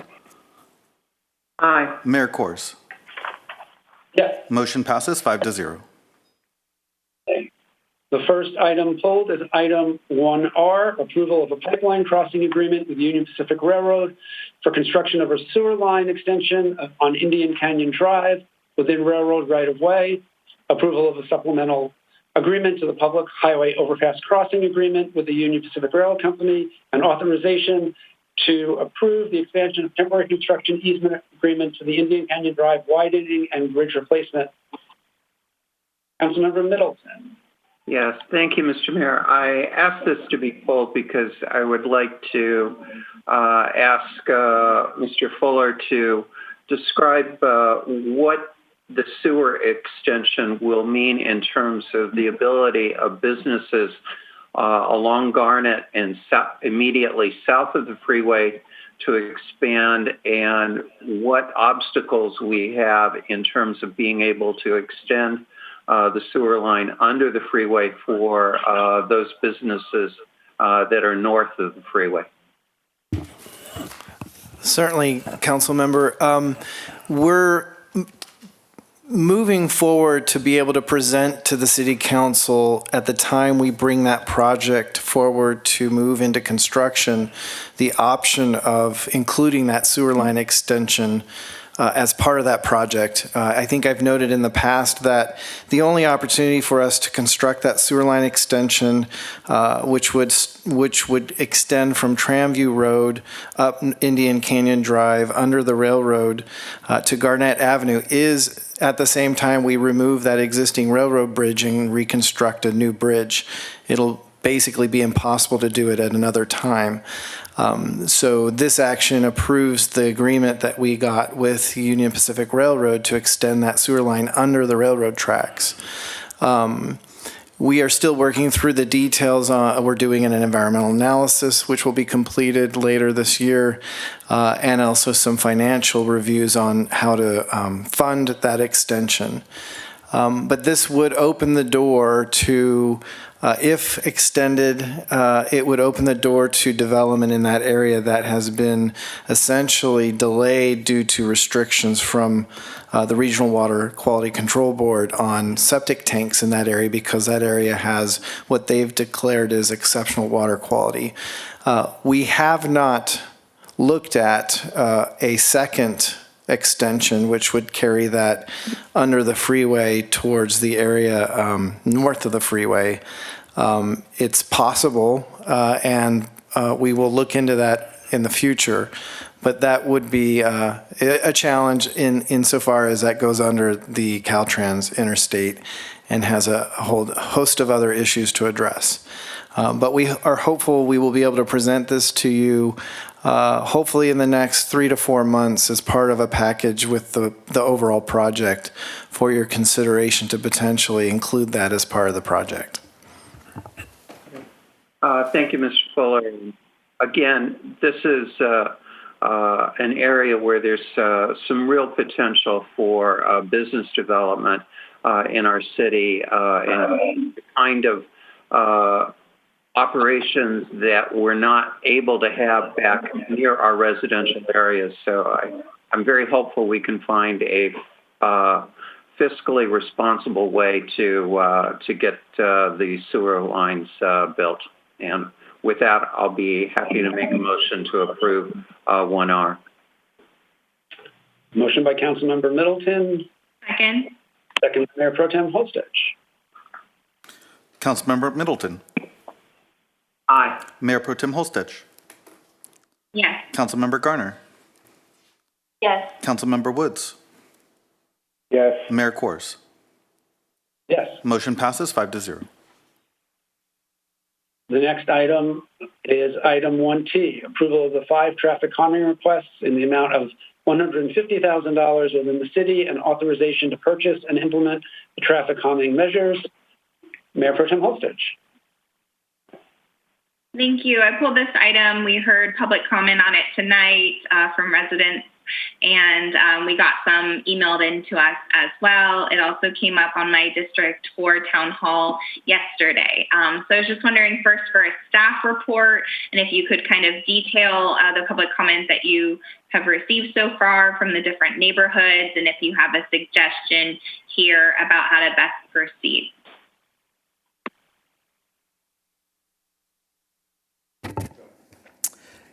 Good evening, Mayor, members of the City Council. My name is Joel Montalvo with the Engineering Services Department. The staff report before you is for 5 community traffic calming requests from the communities of Desert Highlands Gateway Estates neighborhood, Demuth Park neighborhood, Melody Ranch neighborhood, Little Tuscany neighborhood, and the Tockwitz River Estates neighborhood. In general, the traffic calming requests are for the installation of rubberized speed cushions, additional stop signs, and associated traffic signage and striping. The request at Little Tuscany neighborhood is a little different. They actually have already traffic calming measures, and they want some modifications, which the staff report addresses. Over a long period of time, staff has worked with the neighborhoods, working with the neighborhood working groups to come up with solutions to their traffic calming request. I will acknowledge that not all requests were honored based on the unique situations. For example, the Canyon Sands HOA has requested the installation of the speed feedback signs. That was in public comment and the majority of the emails that we've received. However, staff received input from surrounding communities that objected to the installation of the speed feedback signs. Staff's approach to this situation is to install speed regulatory signs, which have already been implemented, and to add a parking lane on both sides of the Seven Lakes Drive from Cherokee Way to Gene Autry Trail. Staff recommends that the speed feedback signs be installed only after the Parker project is complete and installs the additional stop signs and striping that they were conditioned to as part of the project. And staff will perform, once all these traffic calming measures have been implemented, staff will perform another speed survey. If the results of the speed survey require additional traffic calming measures, staff would be willing to recommend the installation of the speed feedback signs, and we would bring that back to council for approval. I would like to recognize John Kirschdorfer, the president of the Canyon Sands HOA. He expressed that his community is in favor of installing the speed feedback signs. They want them installed now without any further studies or without any additional traffic measures implemented.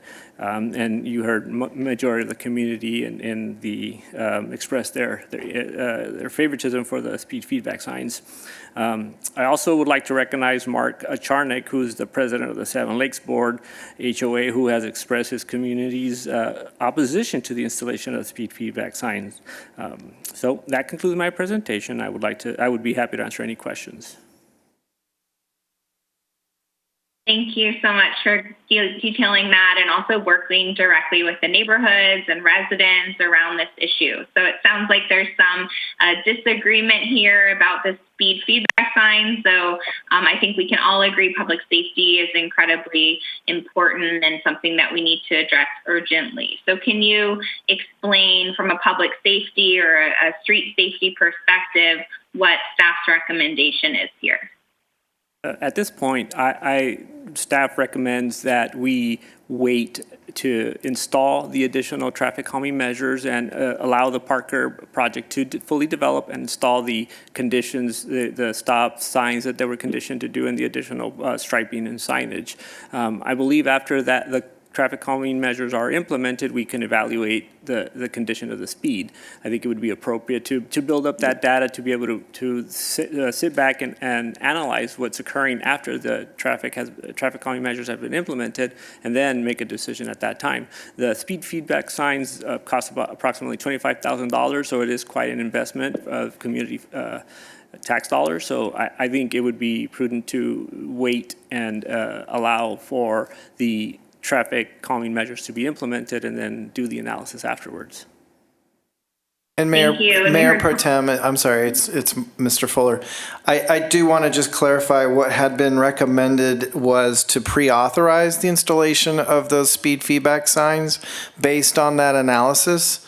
So to the extent, and I think in the staff report, it indicated that if we did a speed study and it showed that there was still a prevailing speed of 10 miles an hour over the posted speed limit, if the city engineer at the time and the budget allowed for the installation, we would proceed with that installation. So I think the issue for council tonight is the timing of that installation of the speed feedback signs and whether that decision could be made at the staff level or should be made at some other level or brought back to city council. Thank you. And is that what we would typically do, is do the striping and the first step and then reassess with a traffic study? And can you tell us a little bit, since the residents asked, the timeline, how long it would take and what that process would look like? And then we also heard questions about community involvement from everyone surrounding it. So what the community engagement process would look like for the next step.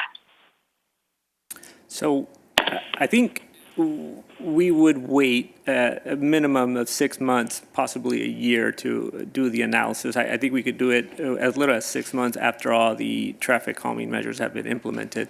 I think we could also reach out to all the community members. We have all their information. We have been communicating with all the Melody Ranch communities and maybe engage them again to see what their thoughts are and maybe do another survey of all communities to see if they're in favor after they've seen the implementation of all traffic calming measures, minus the speed feedback signs. I think we could do that and get their input at that time. Maybe traffic calming, they work and there's less speeding in that area. Thank you. And then how will the Parker project development impact that? Does that lend it to waiting to see the impact, or what's your assessment there? I believe once the Parker project is completely built out, it will draw additional traffic in the area, and with the additional measures that they're conditioned to do, we will then evaluate what the Parker Hotel additional traffic does to the area, the speeding and the traffic volumes. Thank you. I don't mean to monopolize. I know there's 10 different items on this, so those are all the questions I have. I'll hear from my other council members. Thank you. Anyone have any questions or comments? Member Woods.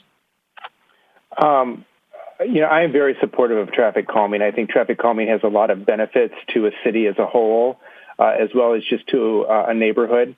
On the item T1J, I think it's G, on the Little Tuscany, I just want to make sure that staff continues to work with them on finding a solution on West Racket Club Drive. We are working with that community, and we will continue to do so. Thank you. Councilmember Middleton. Thank you, and I agree. Traffic calming is one of the most important things we can bring to our communities. I have specific reference to item H as a part of this agenda, the traffic calming on South Riverside Drive, and that is not only my district but my neighborhood, and there is extremely strong support within the neighborhood for this venture. Any other comments or questions? We did want to thank the council members who have done outreach, and really want to thank staff for all the outreach to the neighborhoods and all the work of the neighborhood organizations on this. It's the kind of partnership that is so important and makes the city really such a great place. So thank you to everyone for that.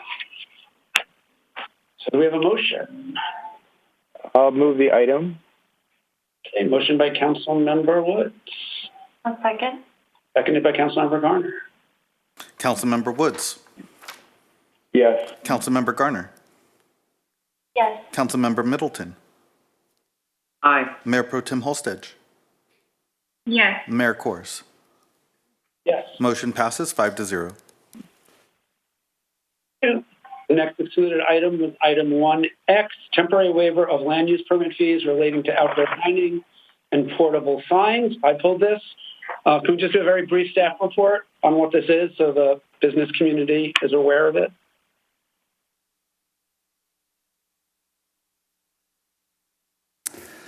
Mr. Mayor and members of council, what staff is requesting is to temporarily waive the fees for outdoor dining and also for portable open signs through June 30th of 2021.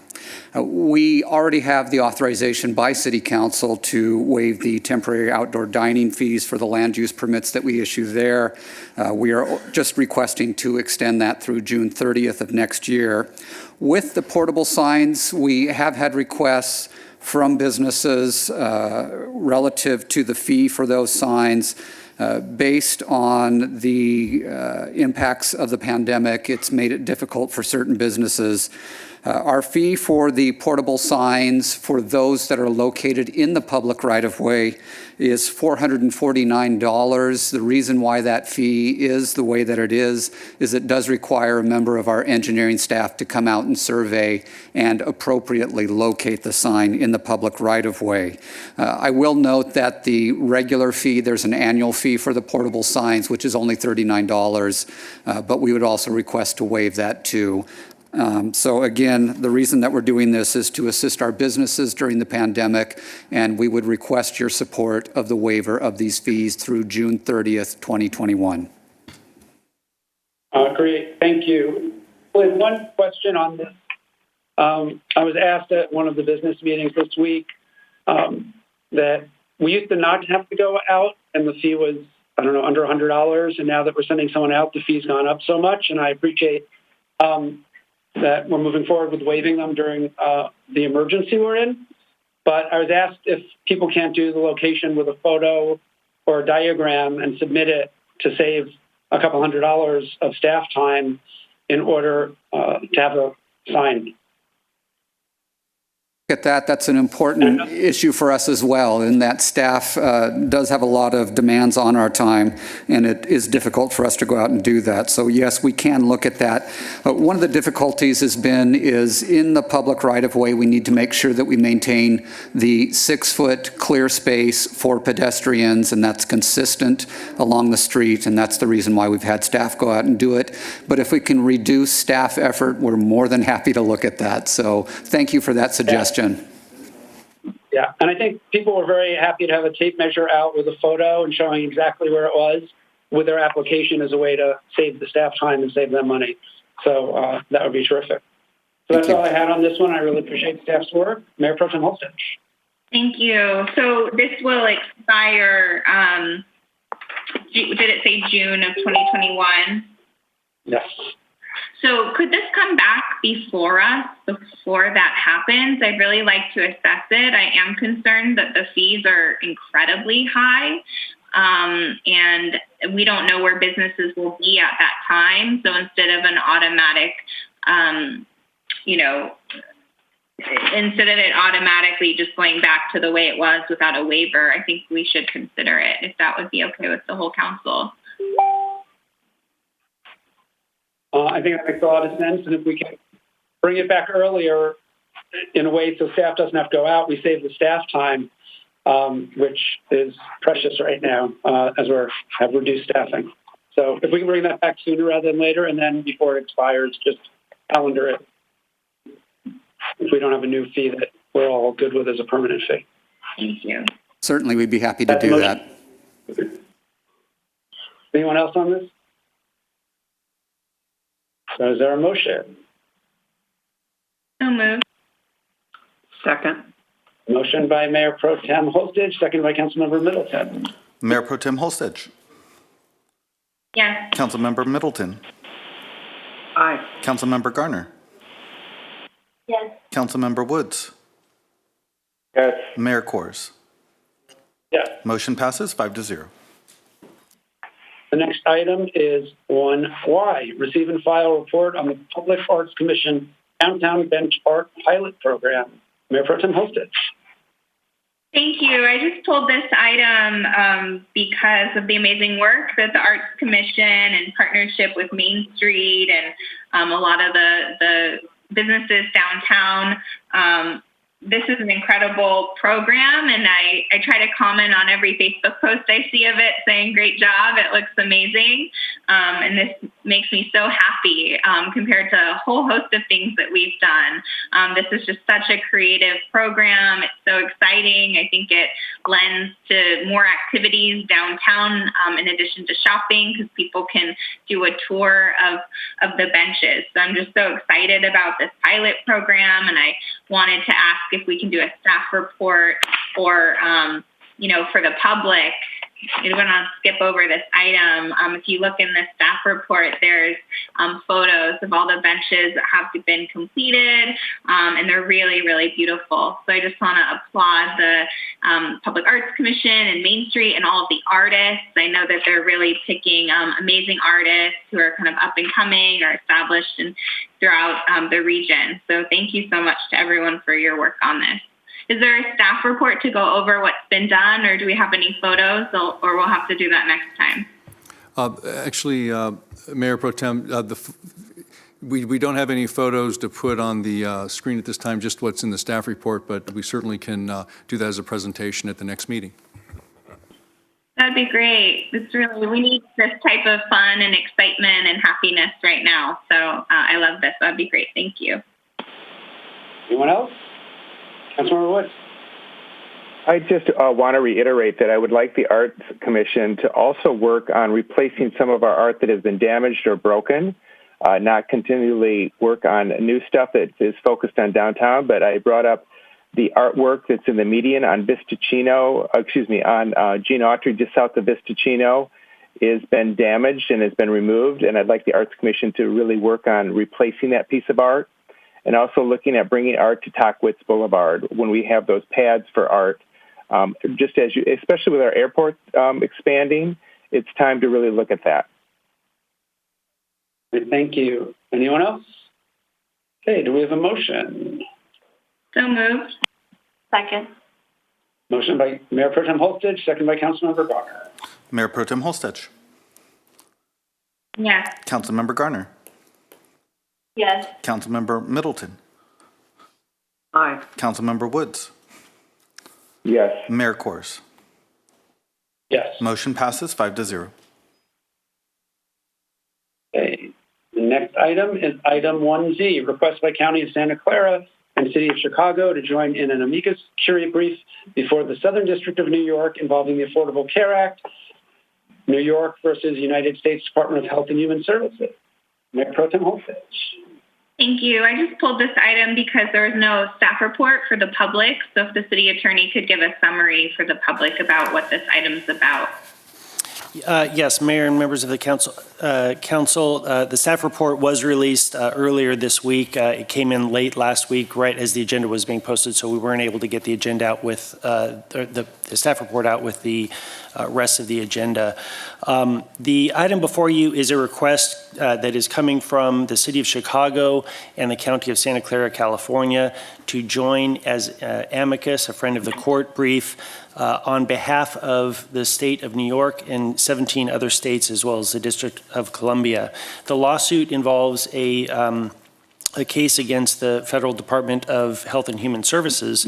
Back in 2016, the HHS adopted a rule in compliance with the Affordable Care Act that prohibited discrimination in the provision of health care. In 2019, the federal government proposed a new rule that would essentially remove those protections against discrimination, and that rule went into effect shortly thereafter. This lawsuit is challenging that federal government rule that removes the discrimination provisions from the Affordable Care Act, and so that is why staff is recommending that we sign on to this amicus brief. Thank you. I would move to approve it unless anyone has any other discussion. I'll second that.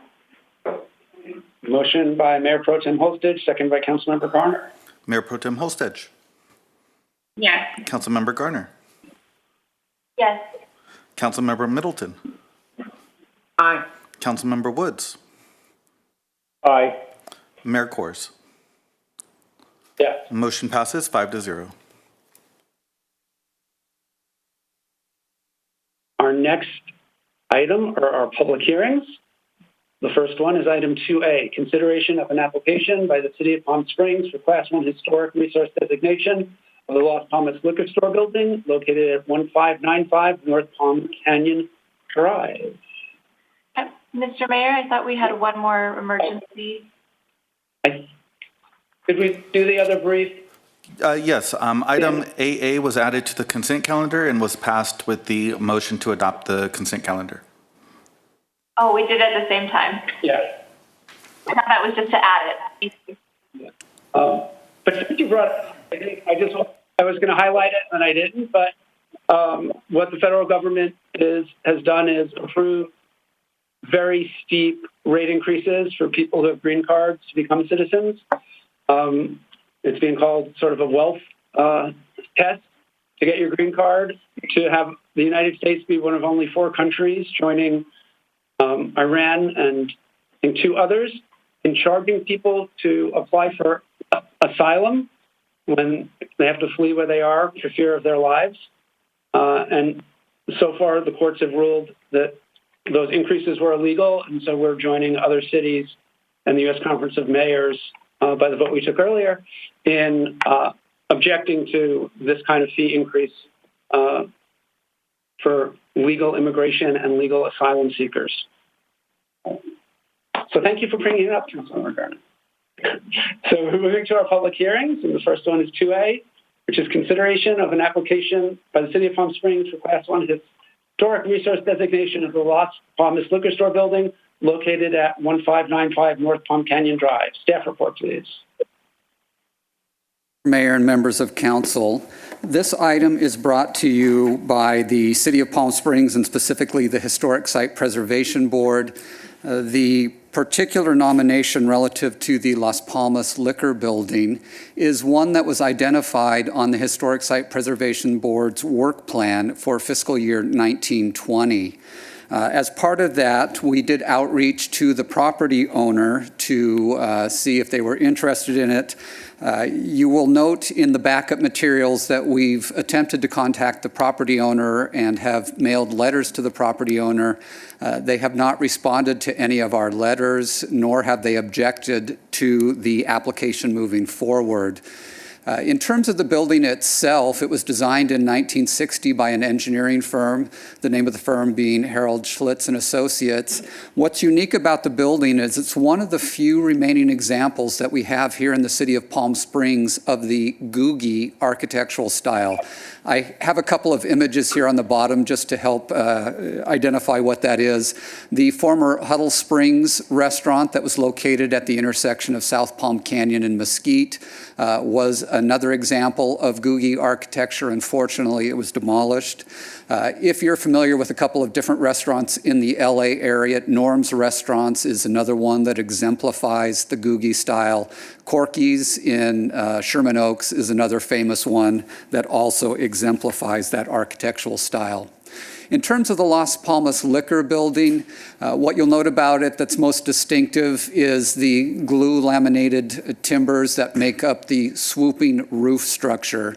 And again, it's that exuberance and dynamic style of the roof that qualifies it in the category of Googie architecture. The upper image is from the 1960s. You'll notice that the current images below, there have been no significant modifications to the building. It's been well maintained and still looks as it did when constructed in the 1960s. The Historic Site Preservation Board reviewed the application at a public hearing. The board found that it meets criteria number 3, number 4, and number 5, and also, as I had mentioned, retains a high degree of integrity in terms of its maintenance and appearance. And so for those reasons, recommendation for approval has been offered by the Historic Site Preservation Board. Staff would also seek the approval of City Council this evening. Again, as I had mentioned, this is being proposed by the city. The property owner has not responded to our informational letters or the public hearing letters, nor have they objected to it. That concludes my report. I would be happy to answer any questions you might have. So before we open the public hearing, any questions for staff?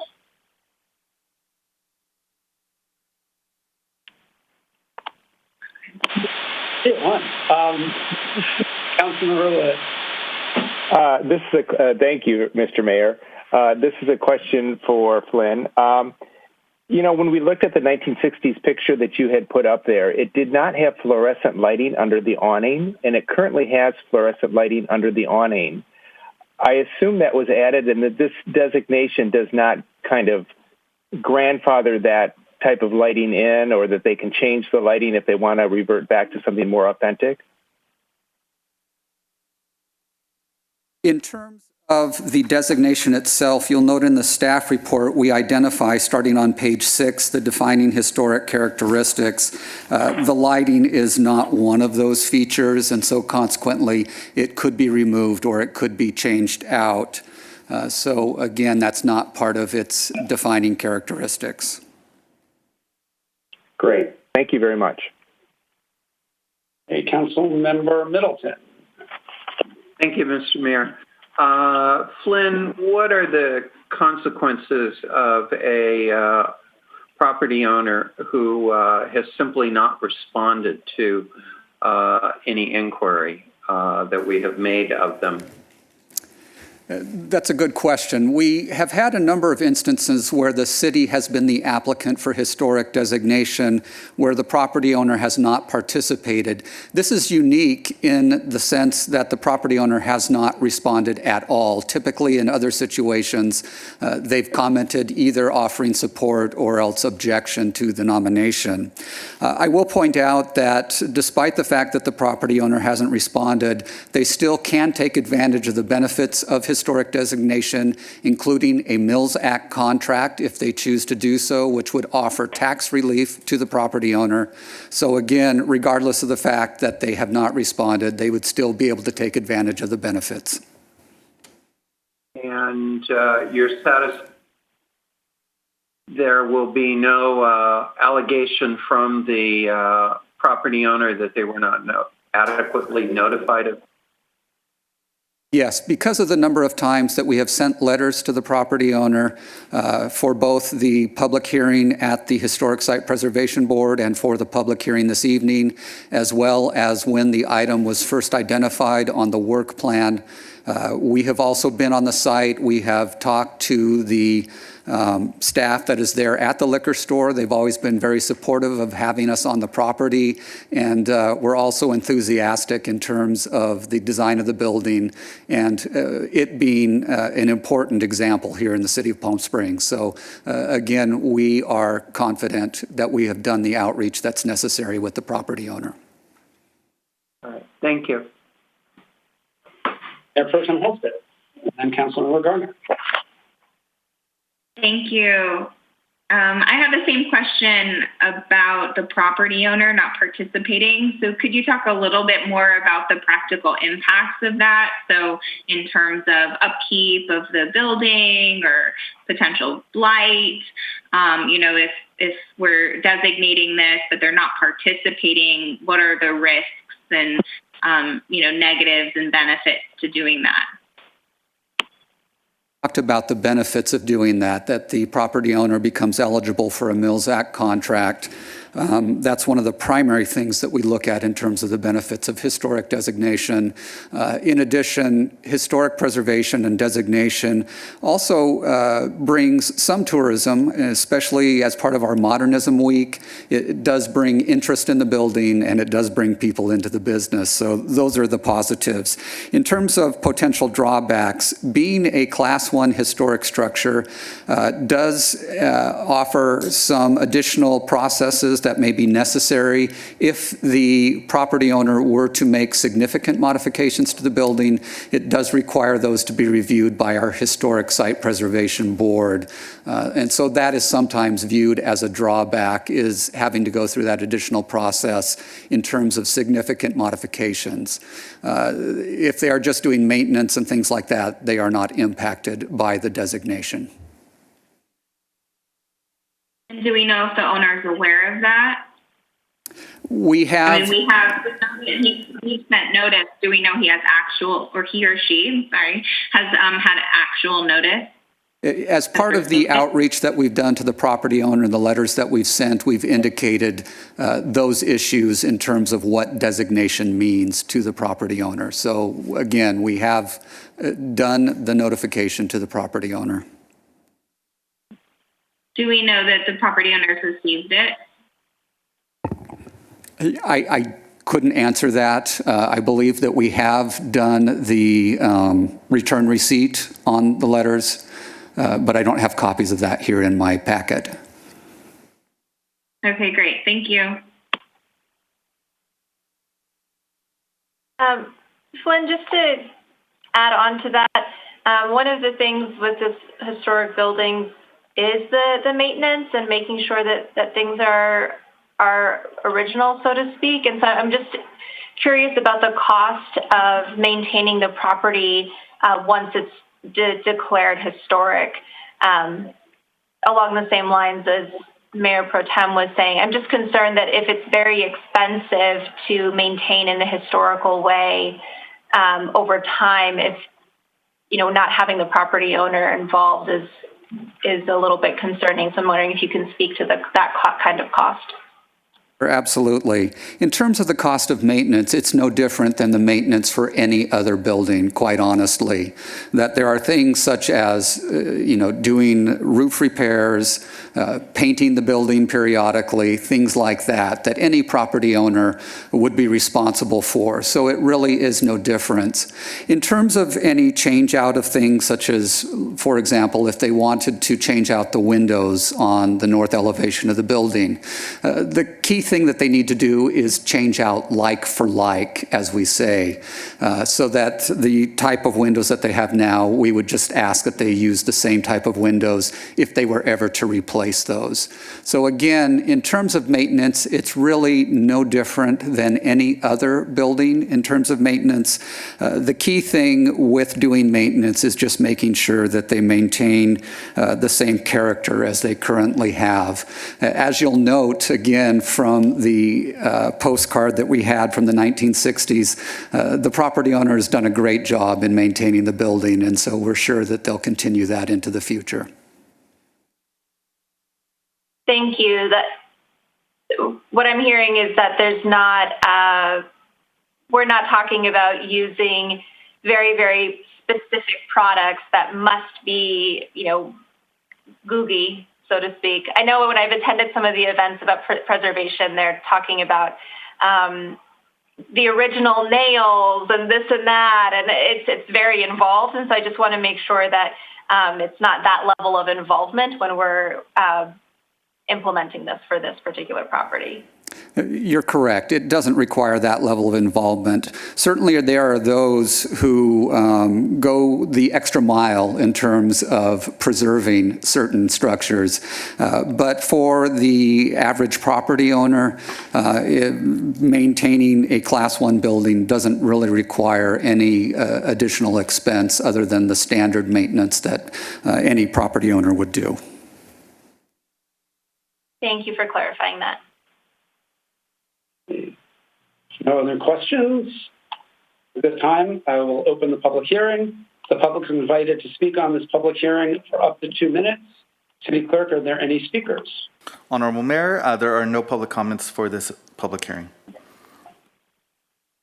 Any further questions or discussion from council? Member Garner.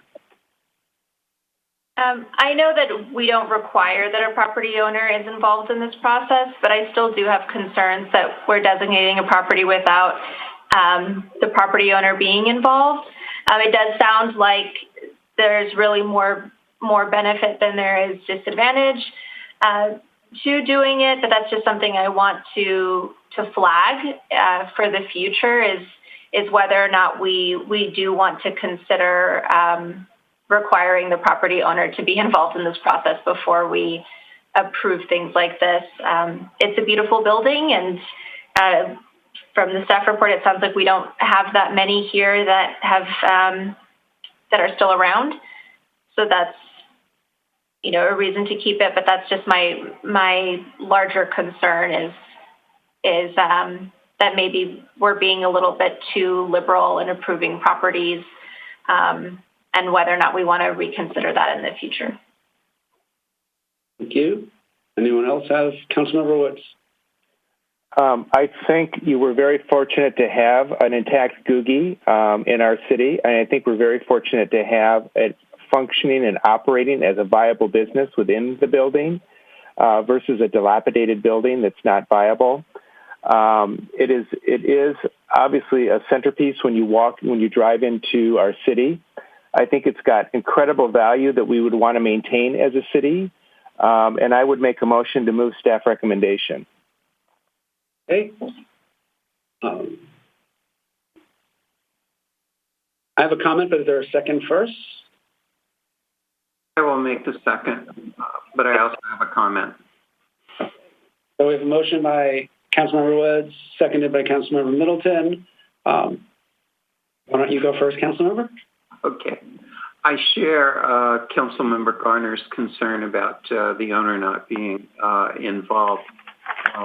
What I also worry about is the potential for a property owner by simply remaining silent and uninvolved to delay a project. And I just don't have any information as to what has happened in this situation. So I think it is something to monitor going forward, but it appears that we've done a very good job of reaching out to the owner, and they've just simply not responded.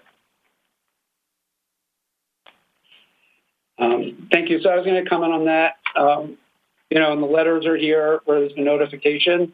At some point we can do, but I think, making sure we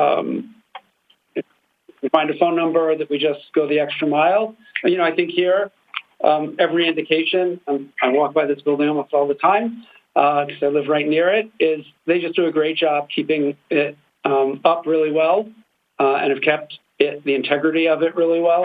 So I'm comfortable moving forward. It is, as Councilmember Wood said, it really is a unique building. And, at the corner of Palm Canyon and Vista Chino, is just such a nice entry to our city. But I do agree we want to make sure that we, do more than the minimum we need to, which I think we did in this case, to make sure we're reaching out to the owners. But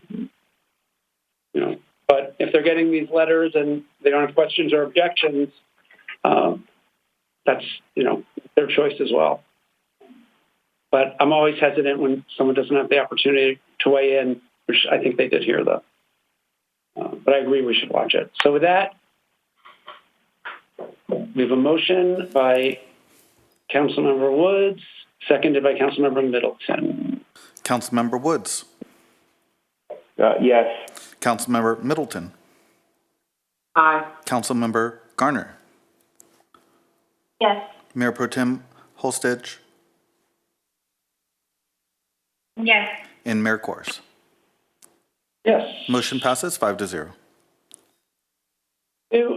Our next public hearing is item 2B, proposed minor changes and corrections to the Historic Preservation Ordinance. I'd like to ask for a staff report. Mayor and council members, continuing the theme of historic preservation. As you'll remember, back in January of this year, we gave a report on the effectiveness of our new historic preservation ordinance, which was adopted back in 2019. At that time, we identified that in working with the ordinance, there were some minor corrections and amendments that we wanted to make. And so at this time, we are bringing forward to you the ordinance to make those minor corrections. Just very quickly, this is what we are proposing as part of the corrections and amendments. In terms of the descriptions of the categories of historic preservation, we're making some slight renaming of those. So Class 1 buildings will become landmark buildings. Class 2 will become historic merit. That's a way to identify those. We had some complaints about Class 2 sounded like a second class designation, and it really isn't that. And so that will help us in terms of the naming of the different categories of designated buildings. Also, one of the things that we wanted to give the Historic Site Preservation Board the authority to do is to approve the demolition of structures without an entitlement in place. That's something that came up a couple of times over the past year where, because there was a danger or an attractive nuisance for a property, that it was more effective to go ahead and allow the building to be demolished rather than waiting for it to obtain an entitlement. So that's one of the other corrections that we wanted to make. We also wanted to establish procedures for adding properties to the Class 3 category or the potentially eligible category. What we wanted to do is primarily make sure that we have adequate participation of the property owner in looking at potentially adding them to Class 3 designation. Another thing that we wanted to do is to make available the ability of the Historic Preservation Officer to bring major alterations to the Historic Site Preservation Board where it may be warranted.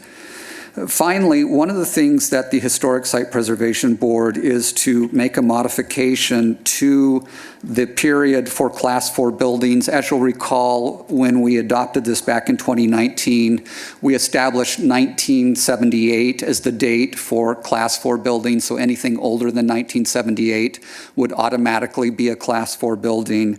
What the Historic Site Preservation Board has requested is that we modify that to be a rolling date of 40 years. I would just like to point out that you did receive a letter, a public comment letter from the Association of Realtors, Mr. Jim Franklin, wanting to maintain 1978 as the date for a Class 4 building. And so I just wanted you to be aware that we had received public comment on that point, and that was really the only point where there has been a question from the public. That concludes my report to you. Again, these are relatively minor modifications to the Historic Preservation Ordinance. And with that, that concludes my report, and I'd be happy to answer your questions. Great. Thank you. Any questions for staff before we open the public hearing? Councilmember Middleton. Okay. Thank you. Flynn, I'm going to go start with Mr. Franklin's letter.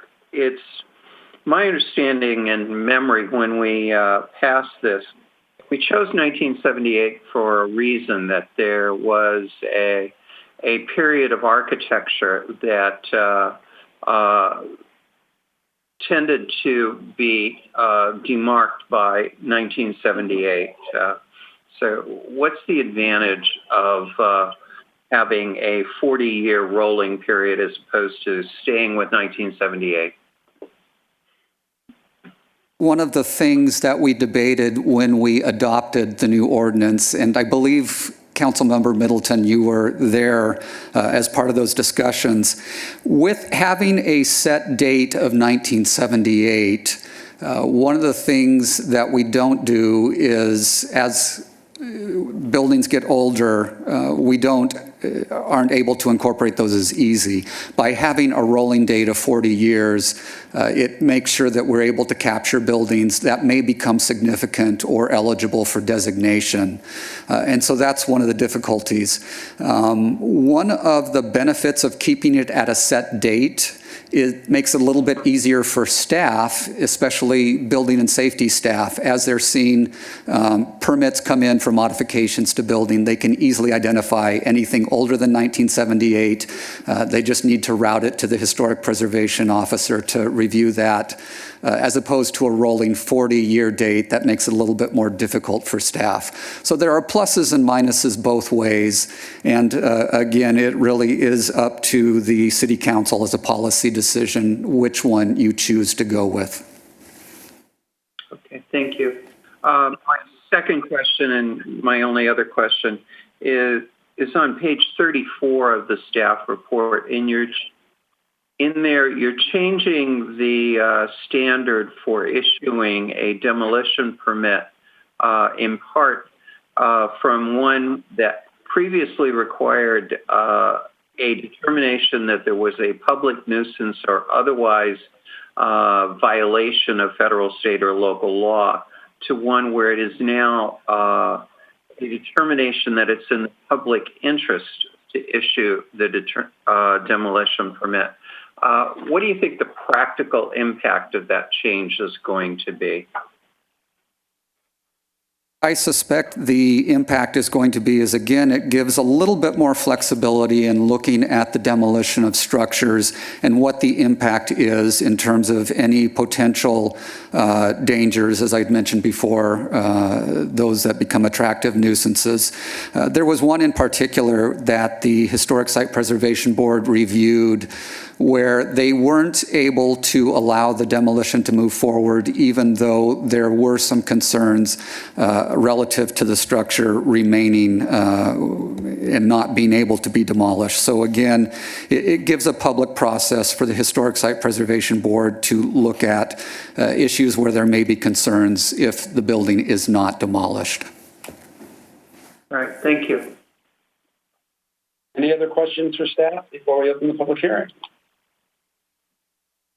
Oh, Mayor Pro Tem Holstege. Thank you. I just have a few.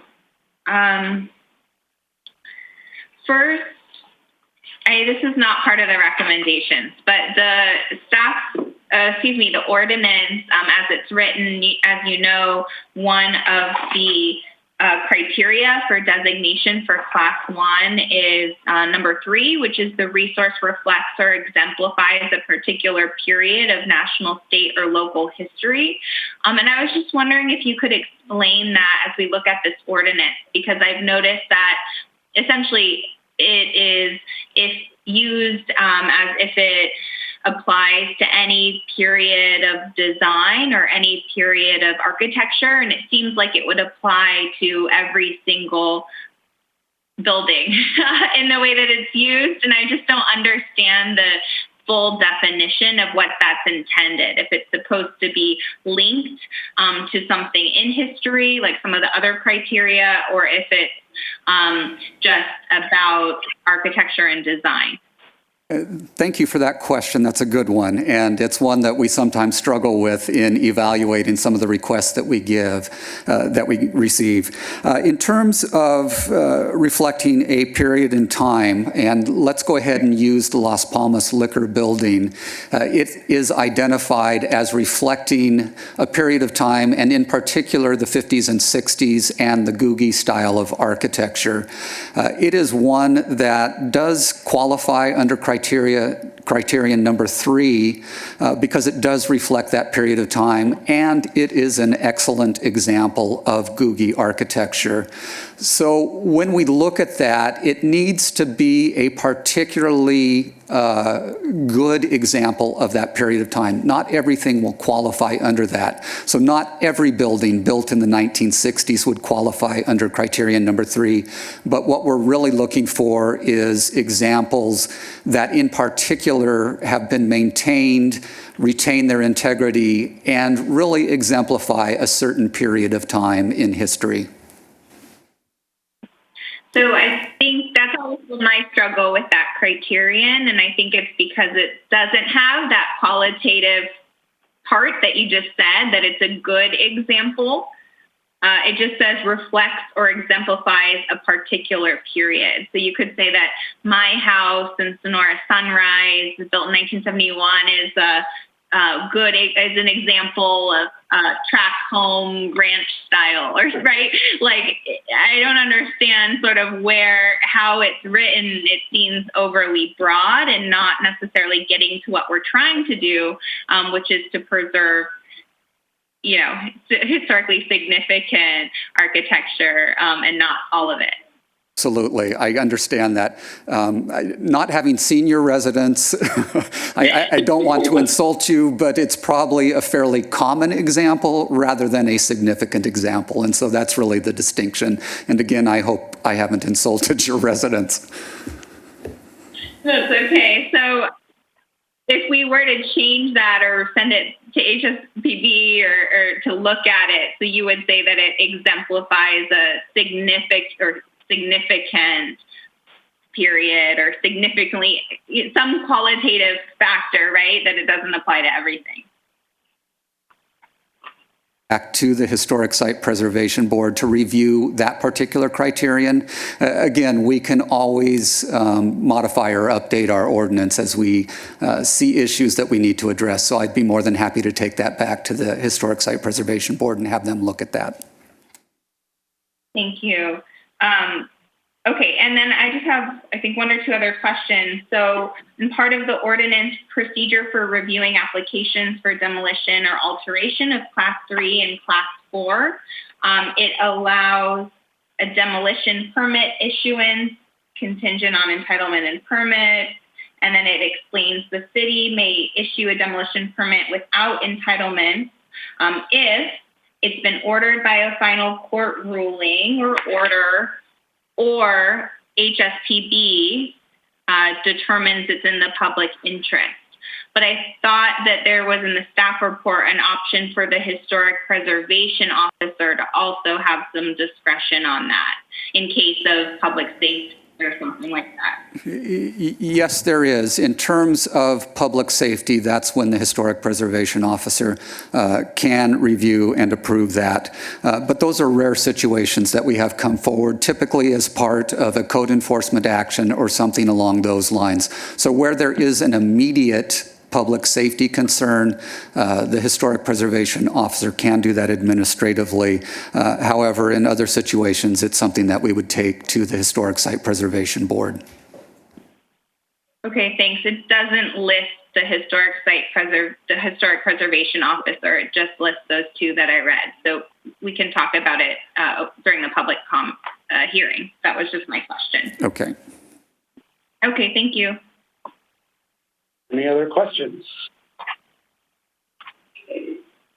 Seeing none, we will open the public hearing. At this time, I would like to open the public hearing. The public is invited to speak for up to 2 minutes. City Clerk, I believe we have a speaker.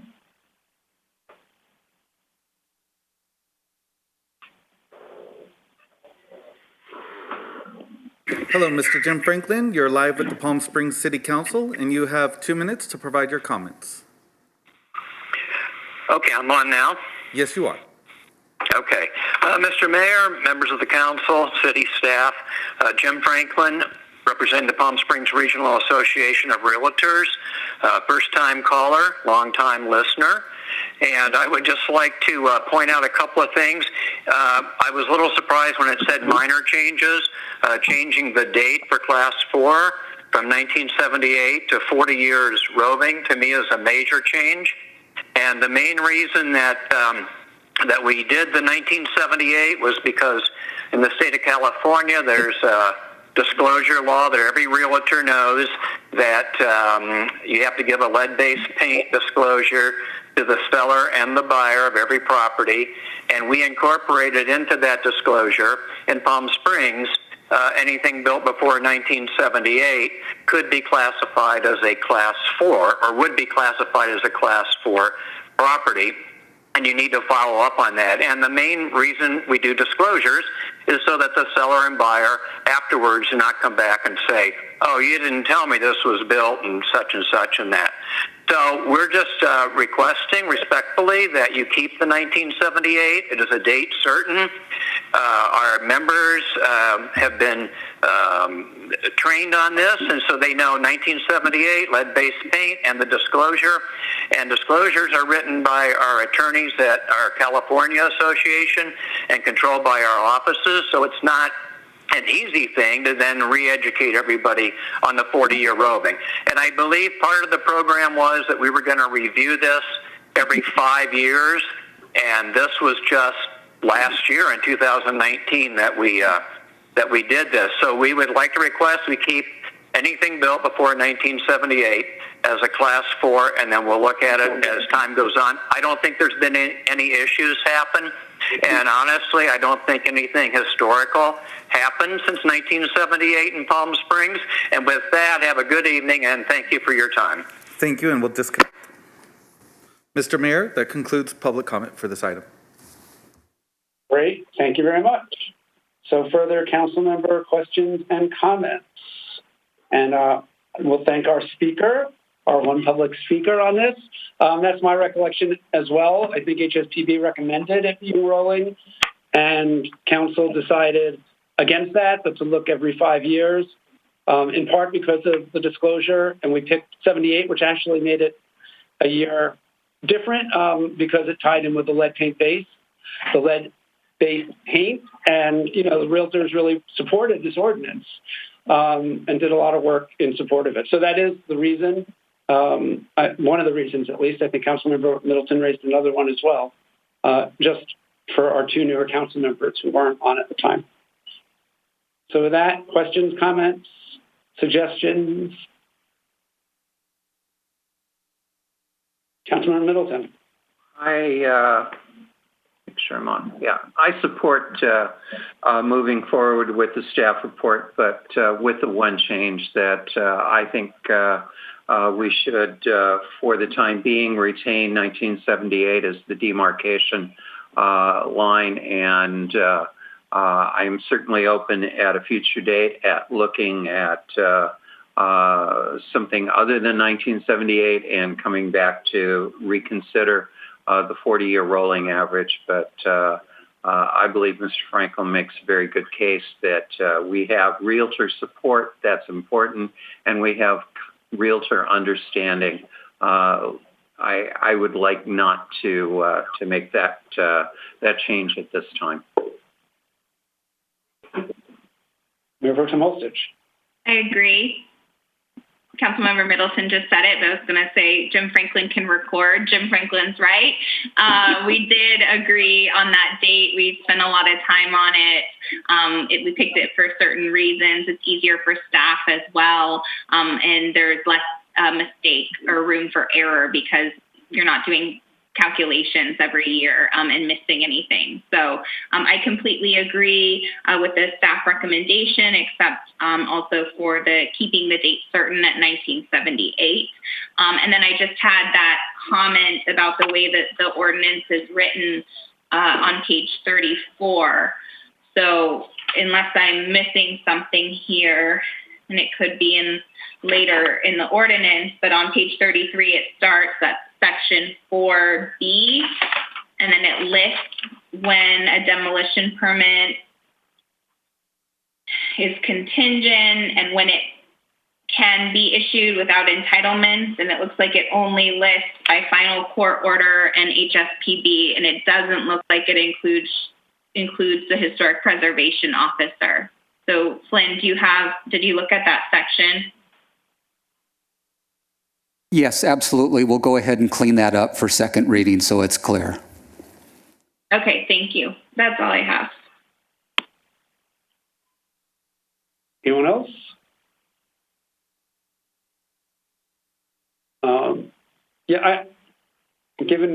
I remember how much time we spent talking about the year. I think given we went through that and worked with the realtors and made the decision, that's a significant change, I think, to make in this context of a minor cleanup of the ordinance as well. So I would support the two changes that were suggested. But really appreciate the work, and it's really good to see this is going well, and all the work that went into getting this done in the first place. So thank you to the director and HSPB and the committee who worked with us on this.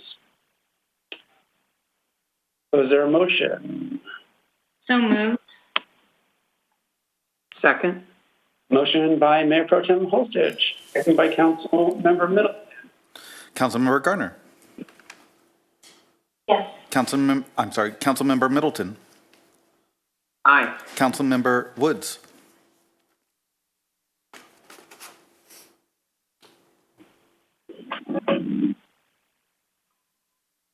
I was muted. I apologize. Yes. Mayor Pro Tem Holstich. Yes. And Mayor Kors. Yes. Motion passes 5-0, and I'll read the ordinance title, which is an ordinance of the City Council of the City of Palm Springs, California, amending Municipal Code Section 8.05, Historic Preservation. Great, thank you. Just want to check in with council. Do people need a short bio break? If we can, please. Yes. So it is 8:25, no later than 8:35. Yep. And if earlier, we'd love to see you too. Okay.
The next item is 3A. It's a legislative item, consideration of amending Palm Springs Municipal Code to establish the name of the Development Services Department and update the associated titles and references therein. Staff report, please. Mr. Mayor and members of council, with the adoption of the revised allocation position plan, the Building Department, Engineering Department, Planning Department, and Office of Sustainability have been merged into a single department to be called the Development Services Department. Each of the former departments will exist as divisions within the new consolidated department, but to support this change, we need to amend the municipal code and update it to reflect the proper names of the divisions and the approval authority for permitting and entitlement functions. What we are proposing is to use more generic names in the municipal code so as to avoid the need for changes in the future if there are changes made to the administrative name or function of the department. So for that reason, instead of using the term planning director, we'll use director and define that term. For the building and safety division, we'll use the term building official, and for engineering, the city engineer. Both of those terms are more commonly accepted both statewide and nationally. And so for that reason, again, we want to use generic titles in doing that. So again, the purpose of this is to support the consolidation of the department into the Development Services Department. Staff would request your support of this, and I'd be happy to answer any questions you might have about these changes. And Mr. Mayor, I do have the first question, if I may. I just need to formally, on the record, to Flynn, are you sure you want to accept this assignment and mission? I think it's too late now. we appreciate your efforts. Thank you. Any questions or comments? Mayor Pro Tem Holstich. Thank you, Flynn. You do really excellent work for the city, and we all really appreciate it. And in the community, when people talk about it, they only have positive things for you to say, and your work is really excellent. So thank you. My question is about the department or the Office of Sustainability. And I should have raised this before when we already merged these departments. But I understand the staffing structure, and it looks like why that happened. I'm just think it's important to have a separate Office of Sustainability. And my hope is that one day we'll have 5 people in that office or in that department, because there's a lot of work we need to do, and California's on fire right now, and as well as our region, and we need more staff there. So I'm just kind of concerned about the terminology of putting the Office of Sustainability into Development Services, because it isn't. It does something different, and sometimes it might be opposed to some development services. So I'm just wondering if you could talk a little bit about that and how to keep the independent and the naming of the Office of Sustainability or the manager, kind of unique, or identify the importance of that to the city. Certainly, I'd be happy to speak to that. Let me talk first to some of the positive aspects of bringing sustainability into the larger Development Services Department. One of the things that we really haven't done a very good job of in the past is integrating sustainability into the city's general plan and into our zoning reviews and practices. And so this is something that Mr. Tallarico and I have discussed as we've looked at bringing sustainability on board as part of development services, is integrating the sustainability master plan as part of the city's general plan, and also looking at how we review development projects and bring into mind practices such as conservation of energy, energy and things like that. You know, some of the positive things I've seen already is that we've worked together on the vehicle charging station ordinance, that not only are we taking advantage of adding that as part of the zoning code, but also in terms of our building reviews for the charging stations themselves. By being part of the same department, we're able to streamline those reviews and those processes and become more efficient as a city and make sustainability more part of our everyday business. So that's the positive aspect of it, and I think we'll continue to see those types of things happen. In terms of maintaining their own sense of self and the importance of sustainability, we will still continue to have a sustainability manager who is responsible for that division and will continue to support the Sustainability Commission. So even though they are brought into a larger department, they continue to have their own functions and their own tasks, will continue to do so. And as the City Council supports them and perhaps brings more people on board in the Sustainability Division, you can even do more. So again, I don't think that will hamper efforts in the future to increase our ability to bring about sustainable practices within the city of Palm Springs. Thank you. That makes sense. That's very persuasive. Thank you. And just following up on that, and I appreciate you raising that, Mayor Pro Tem, because it is such an important thing, and you know, people looking for it are going to look for sustainability. Just making sure that maintains its own website presence on our website as it does now. So I don't think that that's changed, but really to make sure we're highlighting the sustainability in all the things that we do, which I think we're already doing, but continue to do that. Any other questions or comments? With that, do we have a motion? Motion to approve. Second. Motion by Councilmember Middleton, second by Councilmember Wood. Councilmember Middleton. Aye. Councilmember Woods. Aye. Councilmember Garner. Yes. Mayor Pro Tem Holstedge. Yes. Mayor Kors. Yes. Motion passes 5-0, and this is an ordinance of the City of Palm Springs. This is an ordinance of the City Council of the City of Palm Springs, California, amending the Palm Springs Municipal Code to establish the name of the Development Services Department and to update the associated titles and references therein. Great, thank you.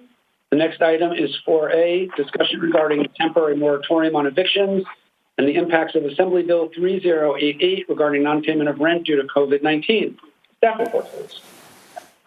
Yes, Honorable Mayor and members of the City Council. This item is a discussion item where staff is seeking direction from the City Council. As you know, the city's COVID eviction moratorium protections are set to expire at the end of this month. Last week, the legislature passed and the governor signed Assembly Bill 3088, which we'll discuss as part of the staff report. And so we'll be seeking your direction in terms of how the council would like to act with regard to our eviction moratorium. So council will recall in April, the City Council adopted ordinance number 2022. That was an urgency ordinance that imposed a moratorium on evictions where the tenant was unable to pay due to COVID-related reasons.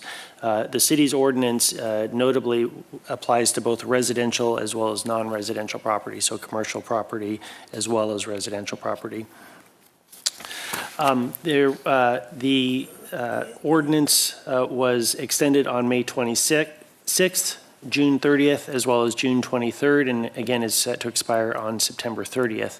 If no action is taken, that means that all unpaid rent would need to be paid by tenants by April 1st, 2021, 6 months from the end of this month.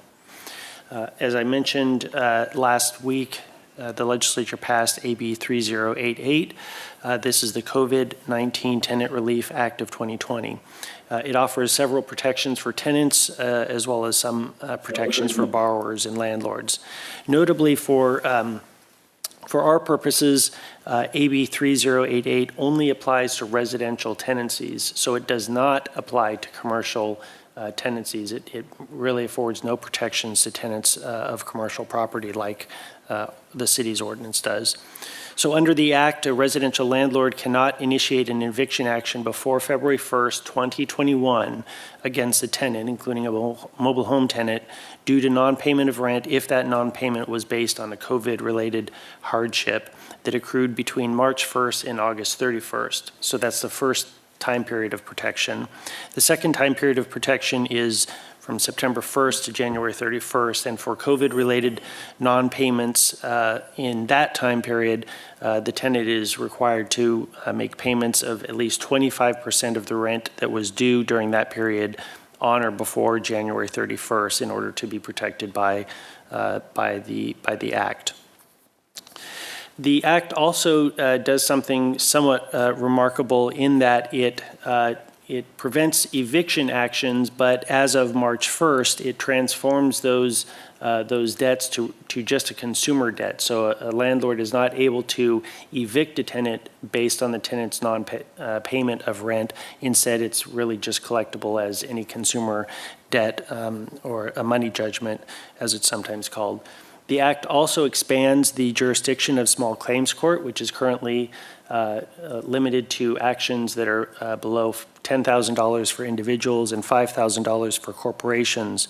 This Act extends it to any amount if that is based on non-payment of rent due to COVID-related reasons. So the Act then allows landlords to begin bringing actions for collection on March 1st, 2021. The Act also provides other various protections for tenants. It extends the period to pay rent or quit from 3 days to 15 days if the situation, if the rent came due between March 1st and January 31st. The Act also requires landlords to provide certain COVID-related hardship declarations to the tenant, including in languages that the agreement was negotiated in. And it also requires additional notices from landlords to the tenants explaining the tenant's rights under the Act. With regard to the impacts of AB 3088 on the city's eviction moratorium, the Act says that it doesn't nullify any existing moratorium. However, it provides that if there are any extensions or expansions of local moratoria that occur after August 19th, 2020, they can't become effective until February 1st, 2021. So in large part, the Act really limits the ability of cities to expand their local moratorium, at least until February 1st, 2021. The Act also says that a city cannot extend what for us is the April 1st, 2021 outer payment date. And again, I'll point out that these restrictions that I'm discussing really only pertain to our ordinance as it relates to residential tenancies. The AB 3088 does not apply to residential commercial landlord relationships, and as such, the City Council remains able to extend or modify our moratorium as it relates to commercial tenancies, should the council wish to do so. That's kind of a summary of what the Act does. I'm certainly available to answer any questions, and again, we're seeking direction from the council in terms of how you'd like to deal with our eviction moratorium. So maybe just for simplicity, why don't we talk about the residential first and then the commercial? And it sounds like the residential can't extend ours. I'm glad to see the state acting. There were several bills. This seemed to be the one that was able to get consensus and get through. And anything we might want to do wouldn't be until February of next year moving forward. But our current, up till now, moratorium and the way we wrote how people have to pay back rent is not preempted, right, Jeff? Correct. Any comments or questions on the residential part? Mayor Pro Tem Alstage.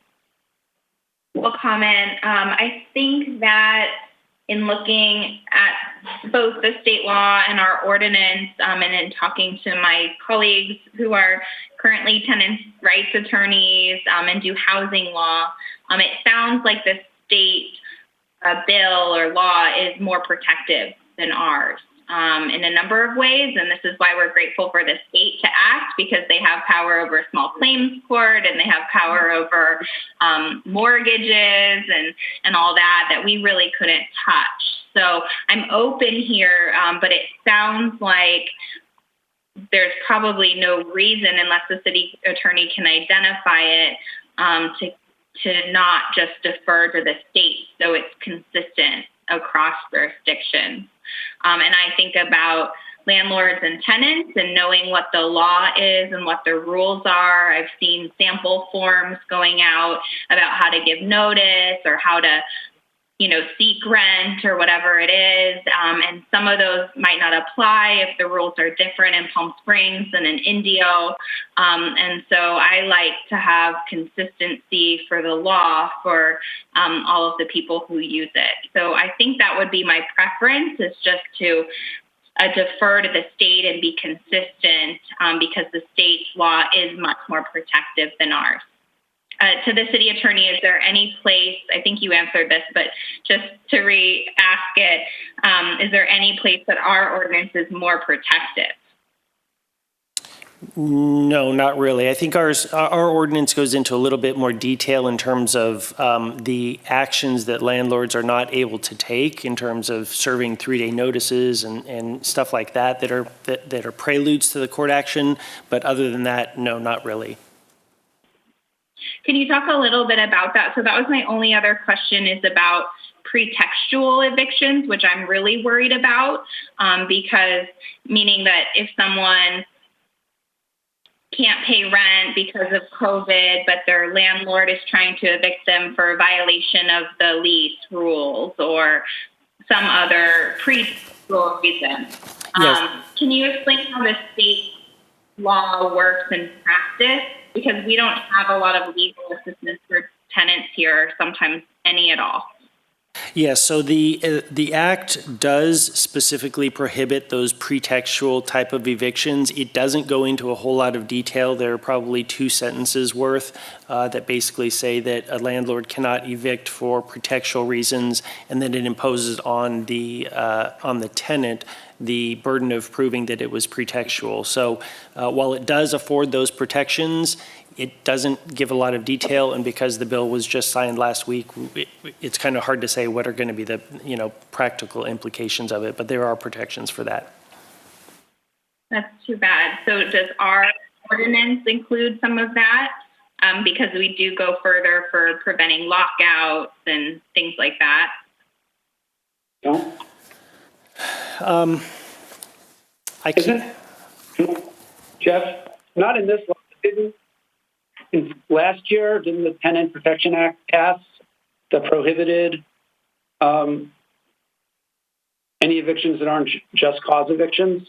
I mean, there is better statewide protection as of January 1st this year than we've ever had in California. It did, but I could imagine a scenario where a landlord could try and come up with a pretextual reason that is also just cause. And so I think they would be able to probably thread that needle. Like you get a 3-day notice for violation of the rules. I've done a lot of those cases where it's for cause, but it really is pretextual.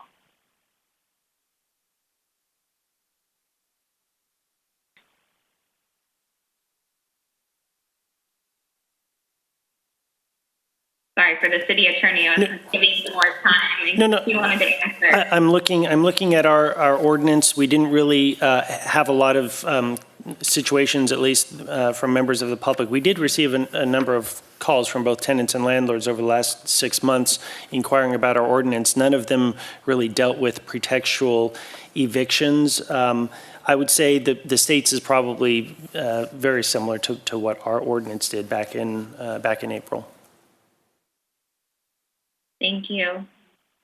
And I'll just add that I think we should, and we've talked, the affordable housing liaisons and Councilmember Garner's brought up looking at, what we can do rent control wise. There's a lot of state preemption, but also, what we can look at to avoid these types of evictions separate and apart from COVID. because Los Angeles has a really strong law, and I just haven't compared what they did to the states. But with the city attorney, if you have any information on that, not for right now, I think it would be good for us to sort of discuss what options we have available. Sure. Anything else on this issue before we go to commercial? Councilmember Woods. I just wanted to comment that I am the state one. I agree with Mayor Pro Tem that consistency across the board makes it much easier. And what I even more appreciate about what the state did is it was done in collaboration with the Apartment Owners Association. So there's no lawsuits going back and forth that I'm aware of at this point. So I would be in support of using the state guidance at this point. And I agree with Council Member Woods. Yeah. I think we're all good on that. Mayor Pro Tem Holstead, did you have something else? Yeah, I agree. I just wanted to raise before we go to commercial a question that I worked with a resident in Palm Springs who was evicted last week, and I worked with him a bunch of hours trying to find legal assistance, trying to make it through the courts. The sheriff is moving forward and doing lockouts for people in Palm Springs. So I really am worried about the eviction crisis that is facing our city, and that's really going to increase homelessness and all the other impacts. So that resident had actually raised the CDC guidelines, and it sounds like the CDC guidelines are broader in preventing evictions than just limiting them to non-payment of rent due to COVID, because you could imagine other impacts because of COVID that might not just be non-payment. And he raised, the CDC has issued that people shouldn't be evicted during this time. There's essentially a shelter-in-place similar order. I have nowhere to go. He couldn't access legal assistance at all. And so I'm just wondering for the city attorney, could you explain a little bit about the CDC guidelines? I saw that you think it's preempted by the state because we do have rules, but just for people who might be facing this and are wondering in terms of the CDC, what their opinion was. And then maybe when we do bring this back, or as the liaisons, we can look and see what else we can do, because I am really concerned about people being evicted into the street with nowhere else to go during a global pandemic. Yes. So last week, the CDC did issue its own order, and it basically provides that a landlord is not able to pursue eviction from a covered person for any residential property in a jurisdiction that it applies. It defines a covered person, though, as somebody who is suffering from a COVID-related financial hardship, and so it's very similar to what both our ordinance did and what the state ordinance or state statute is doing. And the CDC order then goes on to say that it does not apply in any jurisdiction where there is a statute or ordinance in effect that offers the same or similar protections. So it's my conclusion that the CDC doesn't afford a whole lot more protection than the state statute or our ordinance, and therefore it's somewhat moot. Okay, thank you.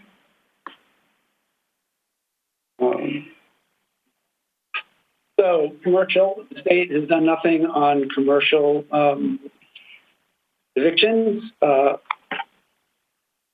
know some other cities are sort of ending theirs, so just sort of need to, discuss it. We have heard from some landlords, of course, who have to pay their mortgages. There's no mortgage relief for them at this point.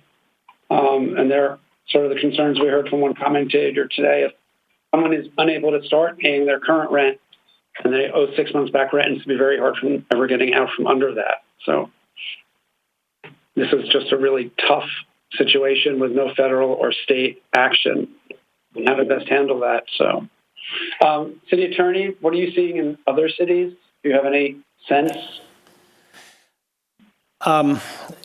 When the staff report was written last week, people were still kind of struggling to get their heads around the statute and come to a conclusion. I think most cities have concluded that, A, it doesn't apply to commercial, but we haven't seen a whole lot of action from other cities since we're one of the first councils to meet after it went into effect. I'm certainly happy to bring back more information at our next council meeting and hopefully have some more information in terms of what other cities are doing. And that might be useful. I saw San Francisco is set to expire their commercial moratorium on September 14th. So whether they expand it or not, that's the only one I just happened to show up in my newsfeed, so I saw that. But I think, we need to make a decision by the end of the month, so I'm glad we're having the discussion now. But it would probably be good to have some more information on that and make sure we're, reaching out to both landlords and, our small businesses on the impacts of that, unless folks think otherwise or have other thoughts. I would certainly like to have more information. We heard from only one witness. I've heard from very few of our restaurants or retailers as to the issues that they're facing, and I want to be sensitive to our commercial property owners as well as the retailers and restaurants. And I'm not sure I feel personally that I've got enough information as to what is the nature of the problem in our commercial community today to know which direction to go. And it was brought up, I brought it at the GM breakfast on the Hospitality Association and some other groups, but I think highlighting that issue and then seeing what how other cities are handling it, because it's just really tough for both parties in this situation and how to best move forward. I think would be helpful. And Mayor Pro Tem Olsich, if you want to work as business retention liaisons, and we can do, potentially set up a call just on this to get input from both landlords and some of the small businesses. Bring this back at the next meeting. Is that good with everyone? Yep. So, no action needed, correct? Correct. I think we have direction. The next item is 5A, consideration of a resolution to establish additional criteria for consideration of waivers from separation requirements for cannabis dispensaries and cannabis lounges. Staff report, please. Mr. Mayor and members. Before the staff report, I need to recuse because of a possible financial interest because of my husband's work as a broker. So I need to be put in the box. Time out for Christy.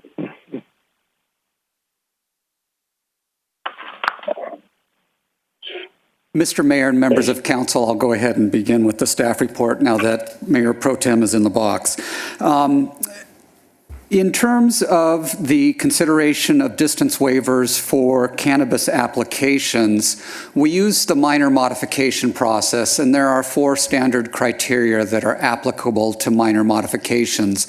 One of the issues that's come up as we've brought these forward to City Council is the criteria that we have in the code doesn't specifically address issues related to cannabis. And so for that reason, we added language to the zoning code to allow City Council to adopt additional optional standards for consideration for distance waivers.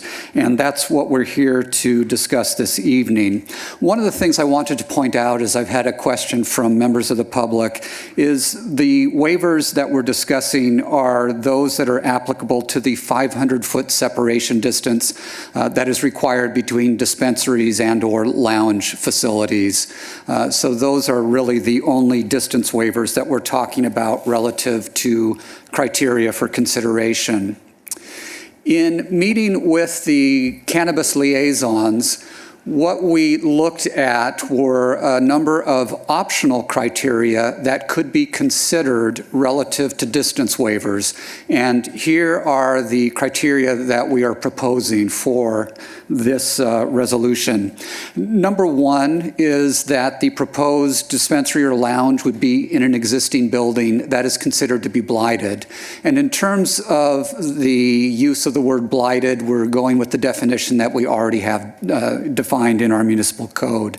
And so bringing the business in would help to reverse a situation where there is blight. Secondly, we would also look at the factor of whether or not the tenant space has been vacant for a period of time or it has been difficult to lease. If you'll recall, there was a situation recently where we had a request where a commercial space on a major corridor had not been leased for a period of years. And so that would be another of the optional criteria to consider. The third is relative to the issue of overconcentration, and we struggled a little bit, the city attorney and I, in terms of how to word this. What we are proposing to you is that the proposed distance waiver would not result in the same use along the same block frontage. And block frontage is another term that we have already defined in our zoning code, and basically that's the same street front. Another example of that is we had a cannabis dispensary facing one street on the west side of the block and another one facing another street on the east side of the block. That would be an instance where you would be able to grant the waiver using this criterion because they don't face the same direction along the same block, and they don't give the appearance of being an oversaturation or too many cannabis businesses within the same area. Another criterion, number 4, is relative to the business being compatible in terms of its use or its operations or hours of business relative to adjacent businesses. And then finally, one of the other criterion that we could use is relative to the applicant being a participant, a qualified participant in the city's social equity program.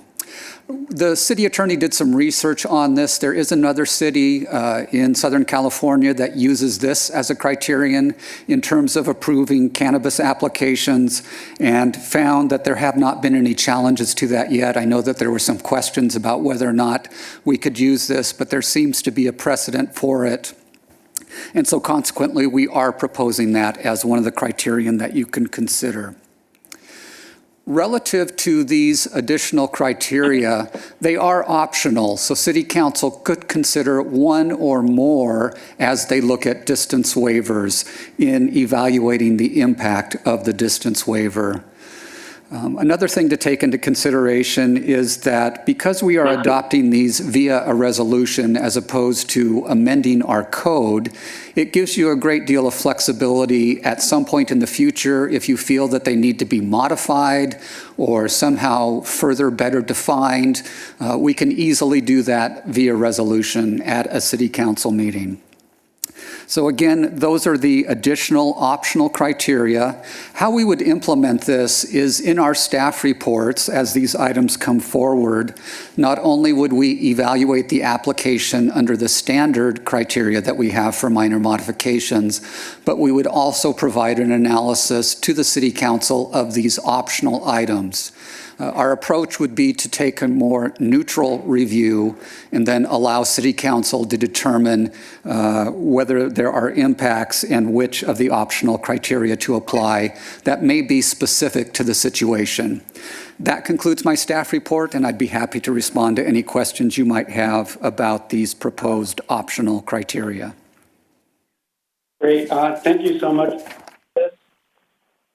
One thing I just want to clarify, which you, I think, said, but maybe I want to say differently, make sure I'm understanding as well, and will be important for, I think, the other council members, is sort of the goal of this was to let applicants know that, you know, without these things, it's very unlikely. It doesn't mean with these things, a waiver will be granted. Every waiver application is still totally discretionary based on the totality of the facts.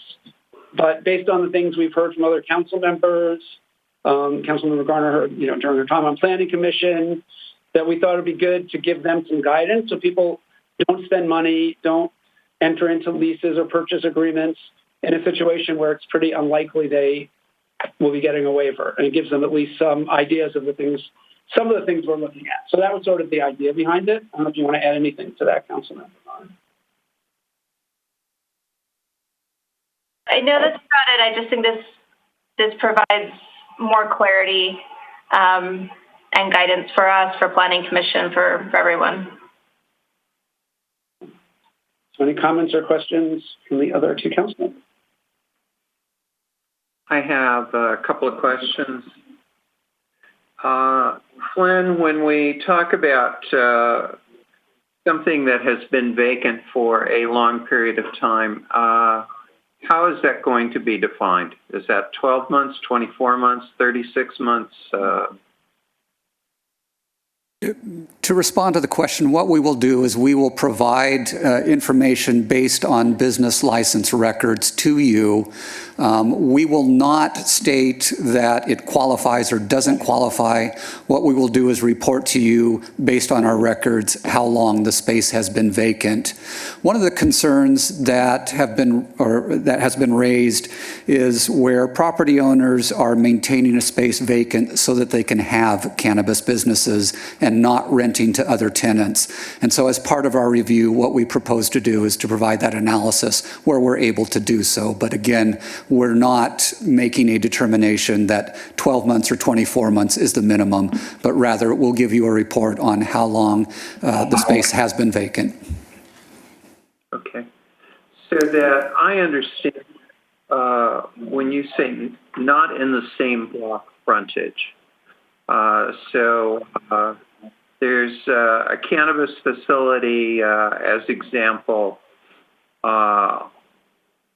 south of Baristo on Palm Canyon, facing to the east. It's on the west side of the street, just north of, or about midway north of Ramon. So is that entire block then defined as the block, or is it something different? Sorry. So the definition of block frontage is a single frontage facing a street from one street, for example, on the north to the street on the south, the intersecting street on the south. So it belongs just to one side of the street. So potentially you could have another business on the other side of the street, but you wouldn't have two on the same side of the street. Does that answer your question? So that's twice as many as I thought it was, but it does answer the question. And so you could have two buildings that actually backed up to one another, but just simply face two different blocks, as well as two on the same, essentially the same block, just facing in different directions. That is correct. But again, City Council can evaluate this on a case-by-case basis using that criterion and find that it does have an impact if you do have, let's say, examples on both sides of the street.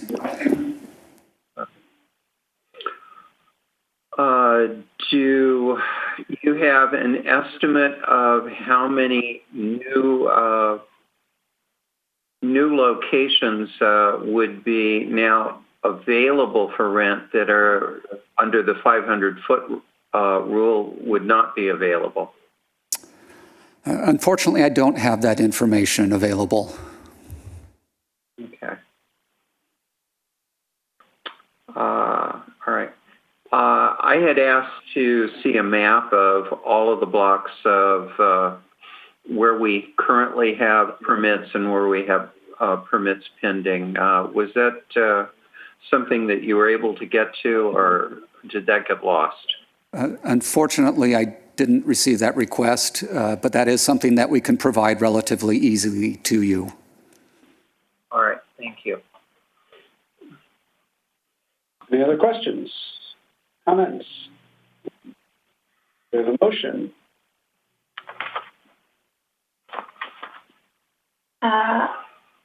Yeah, I'll make a motion to accept it. I'll second. Motion by Councilmember Garner, seconded by Councilmember Woods. Councilmember Garner. Yes. Councilmember Woods. Yes. Councilmember Middleton. No. Mayor Kors. Yes. And Mayor Pro Tem Holstage is recused. Motion passes 3-1.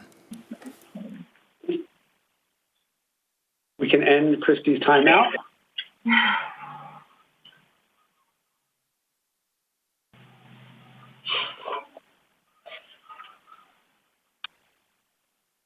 Okay, welcome back. The next item is 5B, discussion regarding the fire department radio communications infrastructure upgrade. City Manager, please. Thank you, Mr. Mayor, members of council. The fire chief is here also if you have any specific questions. However, this is equipment that is over 20 years old, and we believed it was very important to replace it. Now, our goal was to have this funded through a variety of a couple different grants that are usually forthcoming.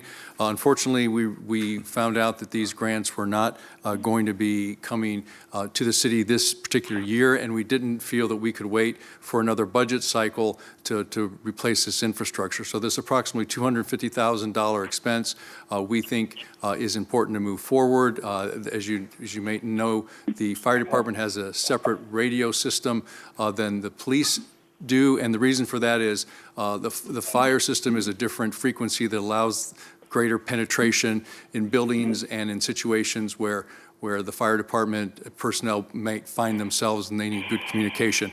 That being said, as I noted earlier in the budget presentation, with the additional, some of the additional revenue that we did come in the previous fiscal year, we're going to be recommending that those funds be used for this purchase. And so as part of this action this evening, Council, you'd be approving that contract and in essence an appropriation to make this purchase. And if you any further questions on the specifics, the fire chief is with us this evening. Thank you. Great, thank you. Any questions or comments?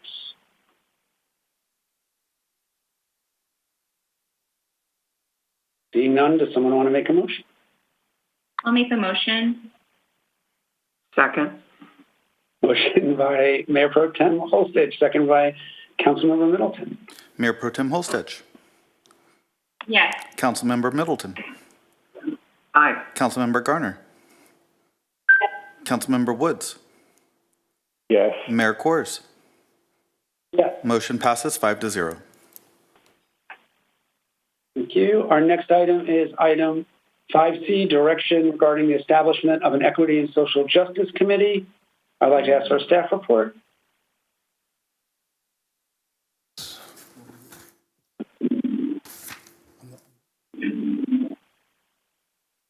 Honorable Mayor and City Council, on August 6, 2020, the City Council adopted a resolution calling for the establishment of an Equity and Social Justice Committee to review and implement actions outlined in the resolution. The committee shall consist of, according to the resolution, the committee shall consist of 2 council members, 2 members of the Human Rights Commission, and an undetermined number of interested residents, community members, and stakeholders. Staff is seeking direction on the following questions. In what manner would the City Council like to appoint members to the committee, whether that be by full council or a subcommittee with confirmation by the council? Should there be any criteria or desirable experience or education to serve on the committee? How many at-large positions should be, how many at-large positions should serve on the committee? And should there be an open recruitment for this committee? And if so, for how long should that recruitment period remain open? And I'm available for questions. Great, thank you very much. Any questions or comments? Councilmember Woods? For the Human Rights Commission, does our code have kind of what the foundation is of what their responsibilities are or what their role is? Yes, it does. And if you'll give me just a couple minutes, I'll pull that right up. Actually, I have it right here. The scope. The chapter applies to all discriminatory practices and resulting intergroup tension specifically covered by the provisions of this chapter occurring within the territorial limits of the city. Nothing in this chapter. That's really all. The rest is kind of legalese. Okay. And we don't have such a parameters for this establishment of an equity and social justice committee. We haven't set that up yet, have we? No, it has not. And if I could, I did find more on the powers and duties of the commission for the Human Rights Commission. It's to conduct programs designed to bring groups together that close gaps resulting from past discriminatory practices and to address proactively current and ongoing intergroup tensions, to mediate disagreements between individuals, groups, and organizations, process complaints that cannot be resolved through mediation, render a semi-annual report, to maintain data on practices, activities, hate crimes, and other problems which are subject to this chapter. But I think that first sentence really summarizes their purpose. Yeah, and they have a mission statement as well that's helpful. The mission of the Palm Springs Human Rights Commission is to promote and protect the diversity of our community and to improve human relations through education and community awareness. In fact, Mayor Pro Tem Holstage was a commissioner. Got it by heart. The question for the council, I guess, is it better to establish a whole new committee, or to look at the committee we have and kind of look at massaging its parameters by which it should operate? It's just a question I have for everyone out there. Sure, Councilwoman Garner. Yeah, I think that's an interesting point, because I think when you're reading about the Human Rights Commission and what it's supposed to do, that makes a lot of sense, and what we're kind of asking for here too. I think my interest, though, in still moving forward with this separate group is that I think we're looking to make it a little bit more specific in this group than what the Human Rights Commission does, even though this would definitely fit within its parameters.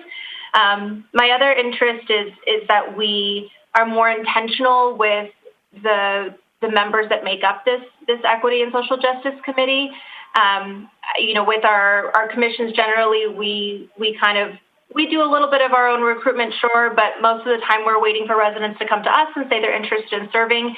And for me, I think with this, I would really like us to reach out to the community in a different way. For instance, there's a lot of the same people that serve on our commissions and are involved in our city, and I'd actually like to not ask them to serve on this committee, and instead bring in new voices that we haven't heard from, because I think that's one of the things that we're missing. Is there's often the key people from each community that we ask to come in to be the voice, and we're hearing their voices. We know what they think. We have them on speed dial. So what about the other people who we haven't heard from yet? Yeah, and I want to sort of add to that, and I agree with that, is I think, and what I liked about this proposal was having two members of the Human Rights Commission on, because I think the thought on this, at least my thought on it, and we can all have different thoughts, was this is not a permanent group. This is more like what we did with ethics and transparency or the districting. When there's some more intense periods, come back and bring very specific recommendations to council. And one of them may be to keep some group. So by having two Human Rights Commission members on it, will also help that the work continues forward through the commission as well. So I think having that partnership is something I liked when I read the staff report on this. I agree with, I'm sorry, I didn't raise my hand. No, that's okay. I saw your mute go. You can tell when I'm going to speak. I've gotten used to it enough. I agree, as someone who for City Council has appointed and acted as the interviewer and really made recommendations to the City Council about the Human Rights Commission. We've appointed a wide range of people with different expertise. So some people have expertise about disability rights, some people have housing or homelessness. And so I agree, it's really important to have a number of human rights commissioners on it. Not all of them, might bring expertise to this topic. So I agree with what's been said. And I just wanted to raise the issue of City Council being on it after the public comment we received, although many of us here do have experience working on civil rights and working in communities. But I heard the comment, and I think it is a good one for discussion about if City Council should participate in this, or if we should have an independent process. If our presence might chill speech, people can't talk openly about the city policies, or alternatively, it might actually help discussion because people feel like they might be heard more. I'm not sure. I just wanted to raise that and hear from the council about what you think on that. So that's a good point, and actually, I think about the districting committee, and Councilmember Middleton and I set up that group, and we participated when they wanted us to. But we also gave them the leeway to meet without us, so they could talk about things that were going to impact us. And that seemed to work well from my experience, and so I'd love to hear from Councilmember Middleton and Councilmember Garner, who was on that thought. Sure. I think that's a great example. I really appreciated that when we had questions, we were able to reach out to you. And I know Councilmember Middleton stopped by occasionally at the beginning just to say, hey, do you have any questions? And if we didn't, went ahead and left the room. And that did give us the freedom to speak without worrying about what a council member might think, especially when we were just kind of throwing ideas out there. And I think that was what was really interesting about that group. It was very collaborative, and we really did just kind of say whatever we were thinking, and then somebody would counter, and I think that's why we were able to, I think, bring really solid ideas back to City Council about it. And I do think that this particular group could benefit from that instead of always having the council members there. Yeah, and something similar on the ethics and transparency. We did something similar. There were 8 small working groups who met, and then once a month, Mayor Moon and I met with them. They'd report what they were doing, ask us questions, and then they'd go do their work. So it was a similar kind of thing that I thought worked well. I'm sorry, Councilman Middleton, I just think you wanted to. Yeah. Oh, okay. Thank you. No, but you go ahead and finish. You're doing good. Okay.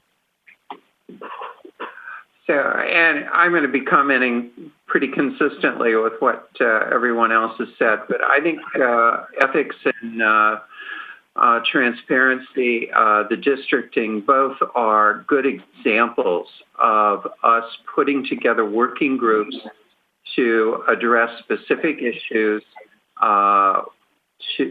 that were not going to be institutionalized committees over a long period of time like our commissions. They're there to examine issues and come back with resolutions or recommendations, excuse me. In both of those, there were liaisons from City Council that were available to the committees but were not a part of the committees. And I think that is an appropriate role for City Council to play. The other thing I would say about both of those groups is they were a very good mix of people across our community in many different descriptors from the business community to the residential community, people of differing parts of town.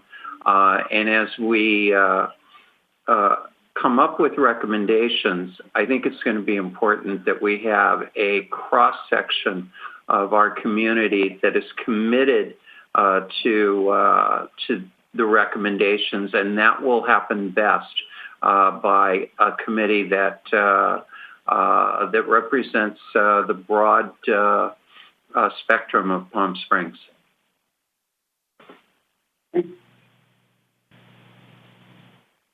Councilwoman Garner. I feel like I'm talking a lot, but to go along with that as well, and to answer some of the questions here about recruitment, I definitely think there should be open recruitment, and reaching out to the community to get new names for people that might be interested, and like Councilmember Middleton said, people from across Palm Springs, from lots of different groups. I also want to point out that I was not originally on the committee for districting. I was asked to join the committee after I made a fairly provocative statement at one of the district sessions, right? And I think that's important. You know, we're like the person that called in earlier today. I heard a lot of passion and interest.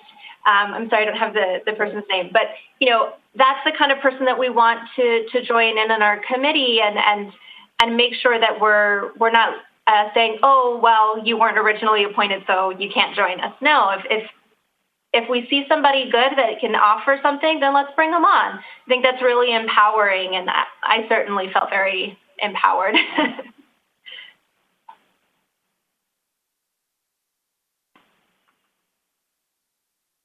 Any other comments? I'm gathering that really what we're looking to do, if I'm understanding everyone correctly, is we're really looking to set up a working group or an ad hoc committee made up of various interests across Palm Springs that would deal with equity and social justice.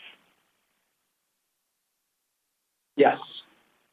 And that's a good way of framing it. Are folks good with having, 2 council liaisons and 2 folks from Human Rights Commission as well? I like the idea of having 2 council liaisons, and I don't know what the appropriate number of people is from the Human Rights Commission, but certainly having representation from the Human Rights Commission, I think, is really important. We have a powerful Human Rights Commission, and this is an issue that is right in the center of what it is that we've asked them to do. So I think this is going to be really empowering to the entire Human Rights Commission. Do we have folks who would like to be liaisons on this? I'm interested. Yeah. Member Garner, Mayor Pro Tem Holstich, I know you 2 worked on the forum, unless anyone else is interested. I mean, I think we're all interested, so but in taking on sort of the leadership role. Okay, so thank you both.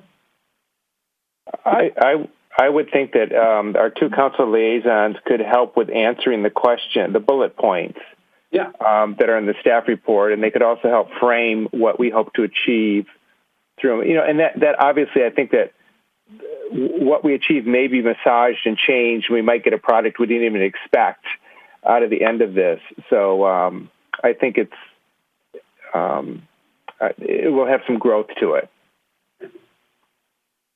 I mean, along those lines, as far as the criteria, desirable experience, education, I've been pretty big on this for a while, that we want to make sure that we're hearing from a lot of different people, even if they don't have formal experience. I think growing up here and you know, in the Black community or in the Filipino community, the Latino community, that certainly is experience that's desirable, right, for this commission. It doesn't mean that you have to have studied, this in school. So I just want to make sure that we're bringing in a lot of those voices. And I'm also just thinking of other experiences. For instance, there are people in our community who were formerly incarcerated. Maybe they should be on this commission to learn their experience of what it was like to have that happen to them and what their life is like now. I know that there are people in the community who have really powerful stories and have been very good mentors and examples to young people because they have a different story. So those are just some of the kinds of voices that I'm hoping that we can hear in this.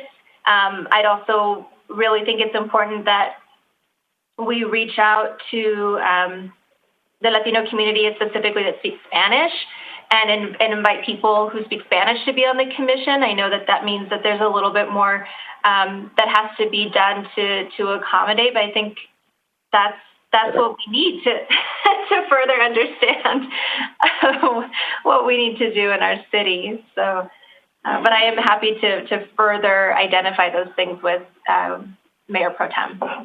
Great. Well, thank you both. I don't think we need a motion or anything, correct?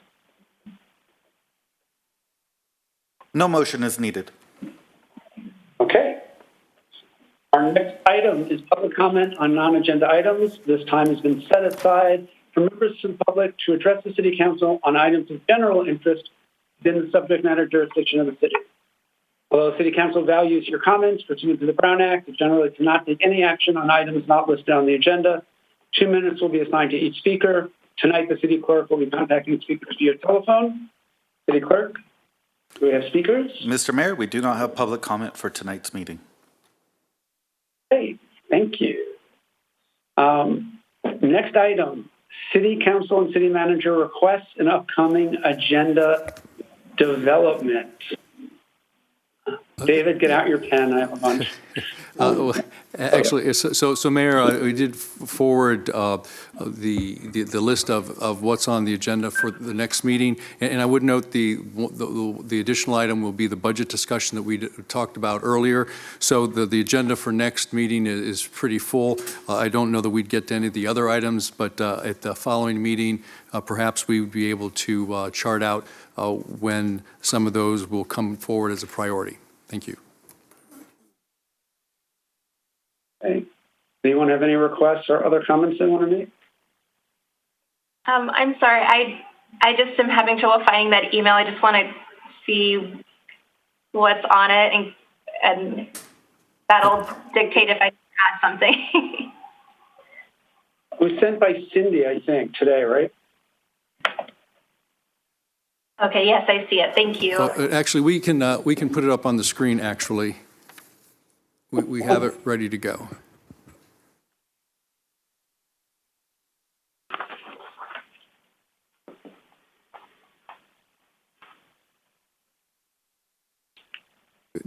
Could you do zero in on the 24th for right now? So at least for the meeting on the 24th, is those items listed, but also the budget discussion. So those are the meetings coming up on the 24th, the items.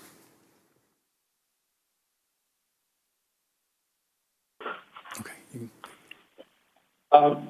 Actually, I have a question for Mayor Pro Tem Hulsich. Are we ready after to bring the plastic styrofoam ordinance on the 24th? What are your I really thoughts? don't think we are. Yeah. Okay. I know that's what council wanted, and that's what I very much wanted, but we really haven't heard from all the stakeholders, and I think that there's some interesting kind of pilot programs or more information we need about purchasing. So I think that we would bring forward better work if we had a little bit more time. I agree. I think we wanted to bring this, but we've heard from some stakeholders that it's more not at those meetings because I think a lot of those businesses are just so overwhelmed right now. And I think putting the work in to figure out the timing and those things makes sense, if that's good with the rest of council. Mm-hmm. So that frees up a little more time, by the way, on that meeting, because that was a big part of that meeting.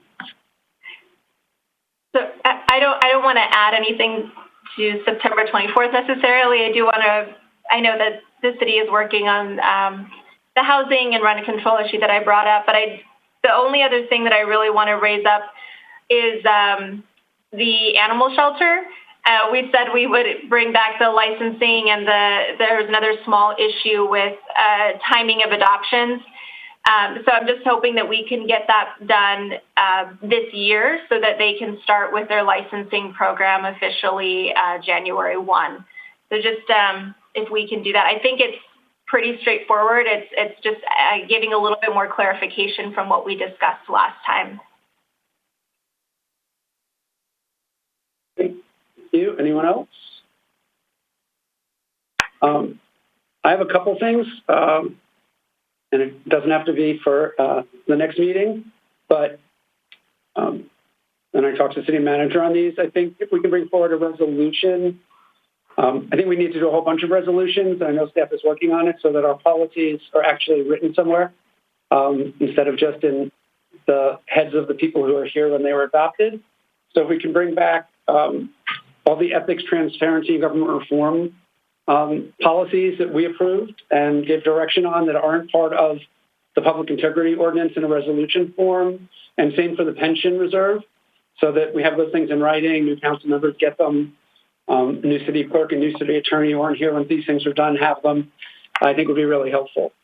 And generally, just I think one of the things that sort of came out of those discussions with the city manager is just for all of us, when there's a policy that we're directing, just to think about remembering to ask for it to come back as a resolution so that we have them in a binder somewhere as an official policy that we've actually adopted.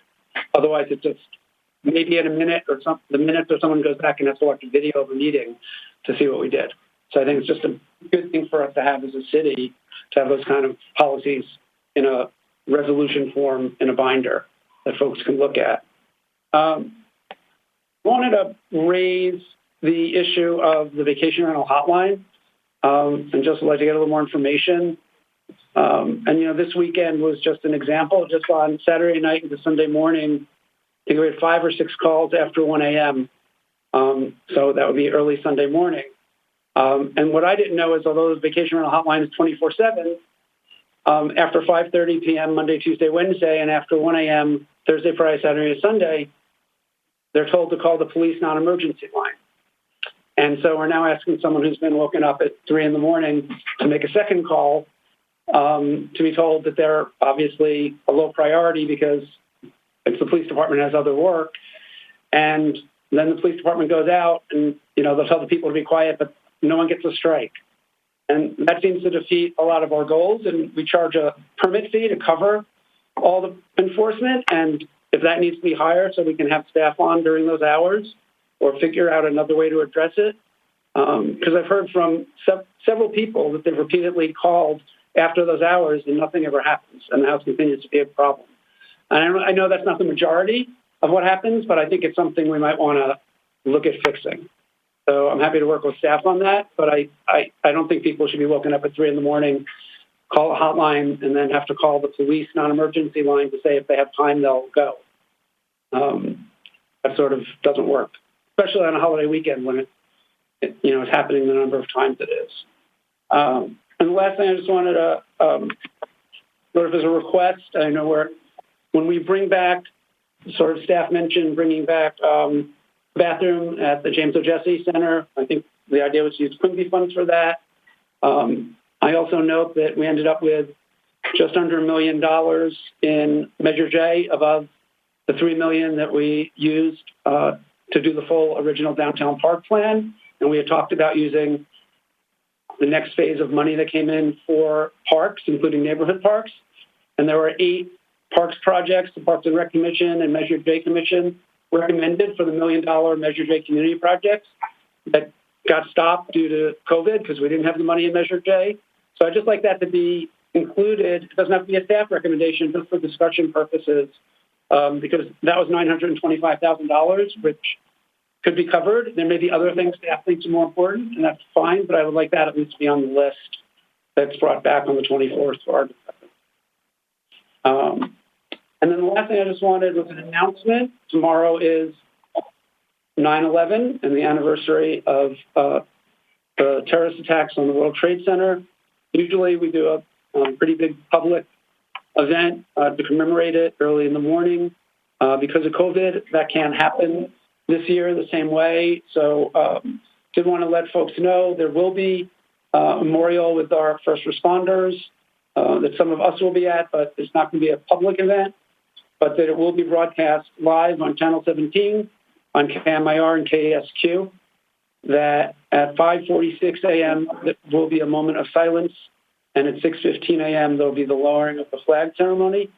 We will continue to run that all day tomorrow on Channel 17, so if you're not up that early and you want to watch it, you'll have opportunity to do that as well. Anyone else have any comments?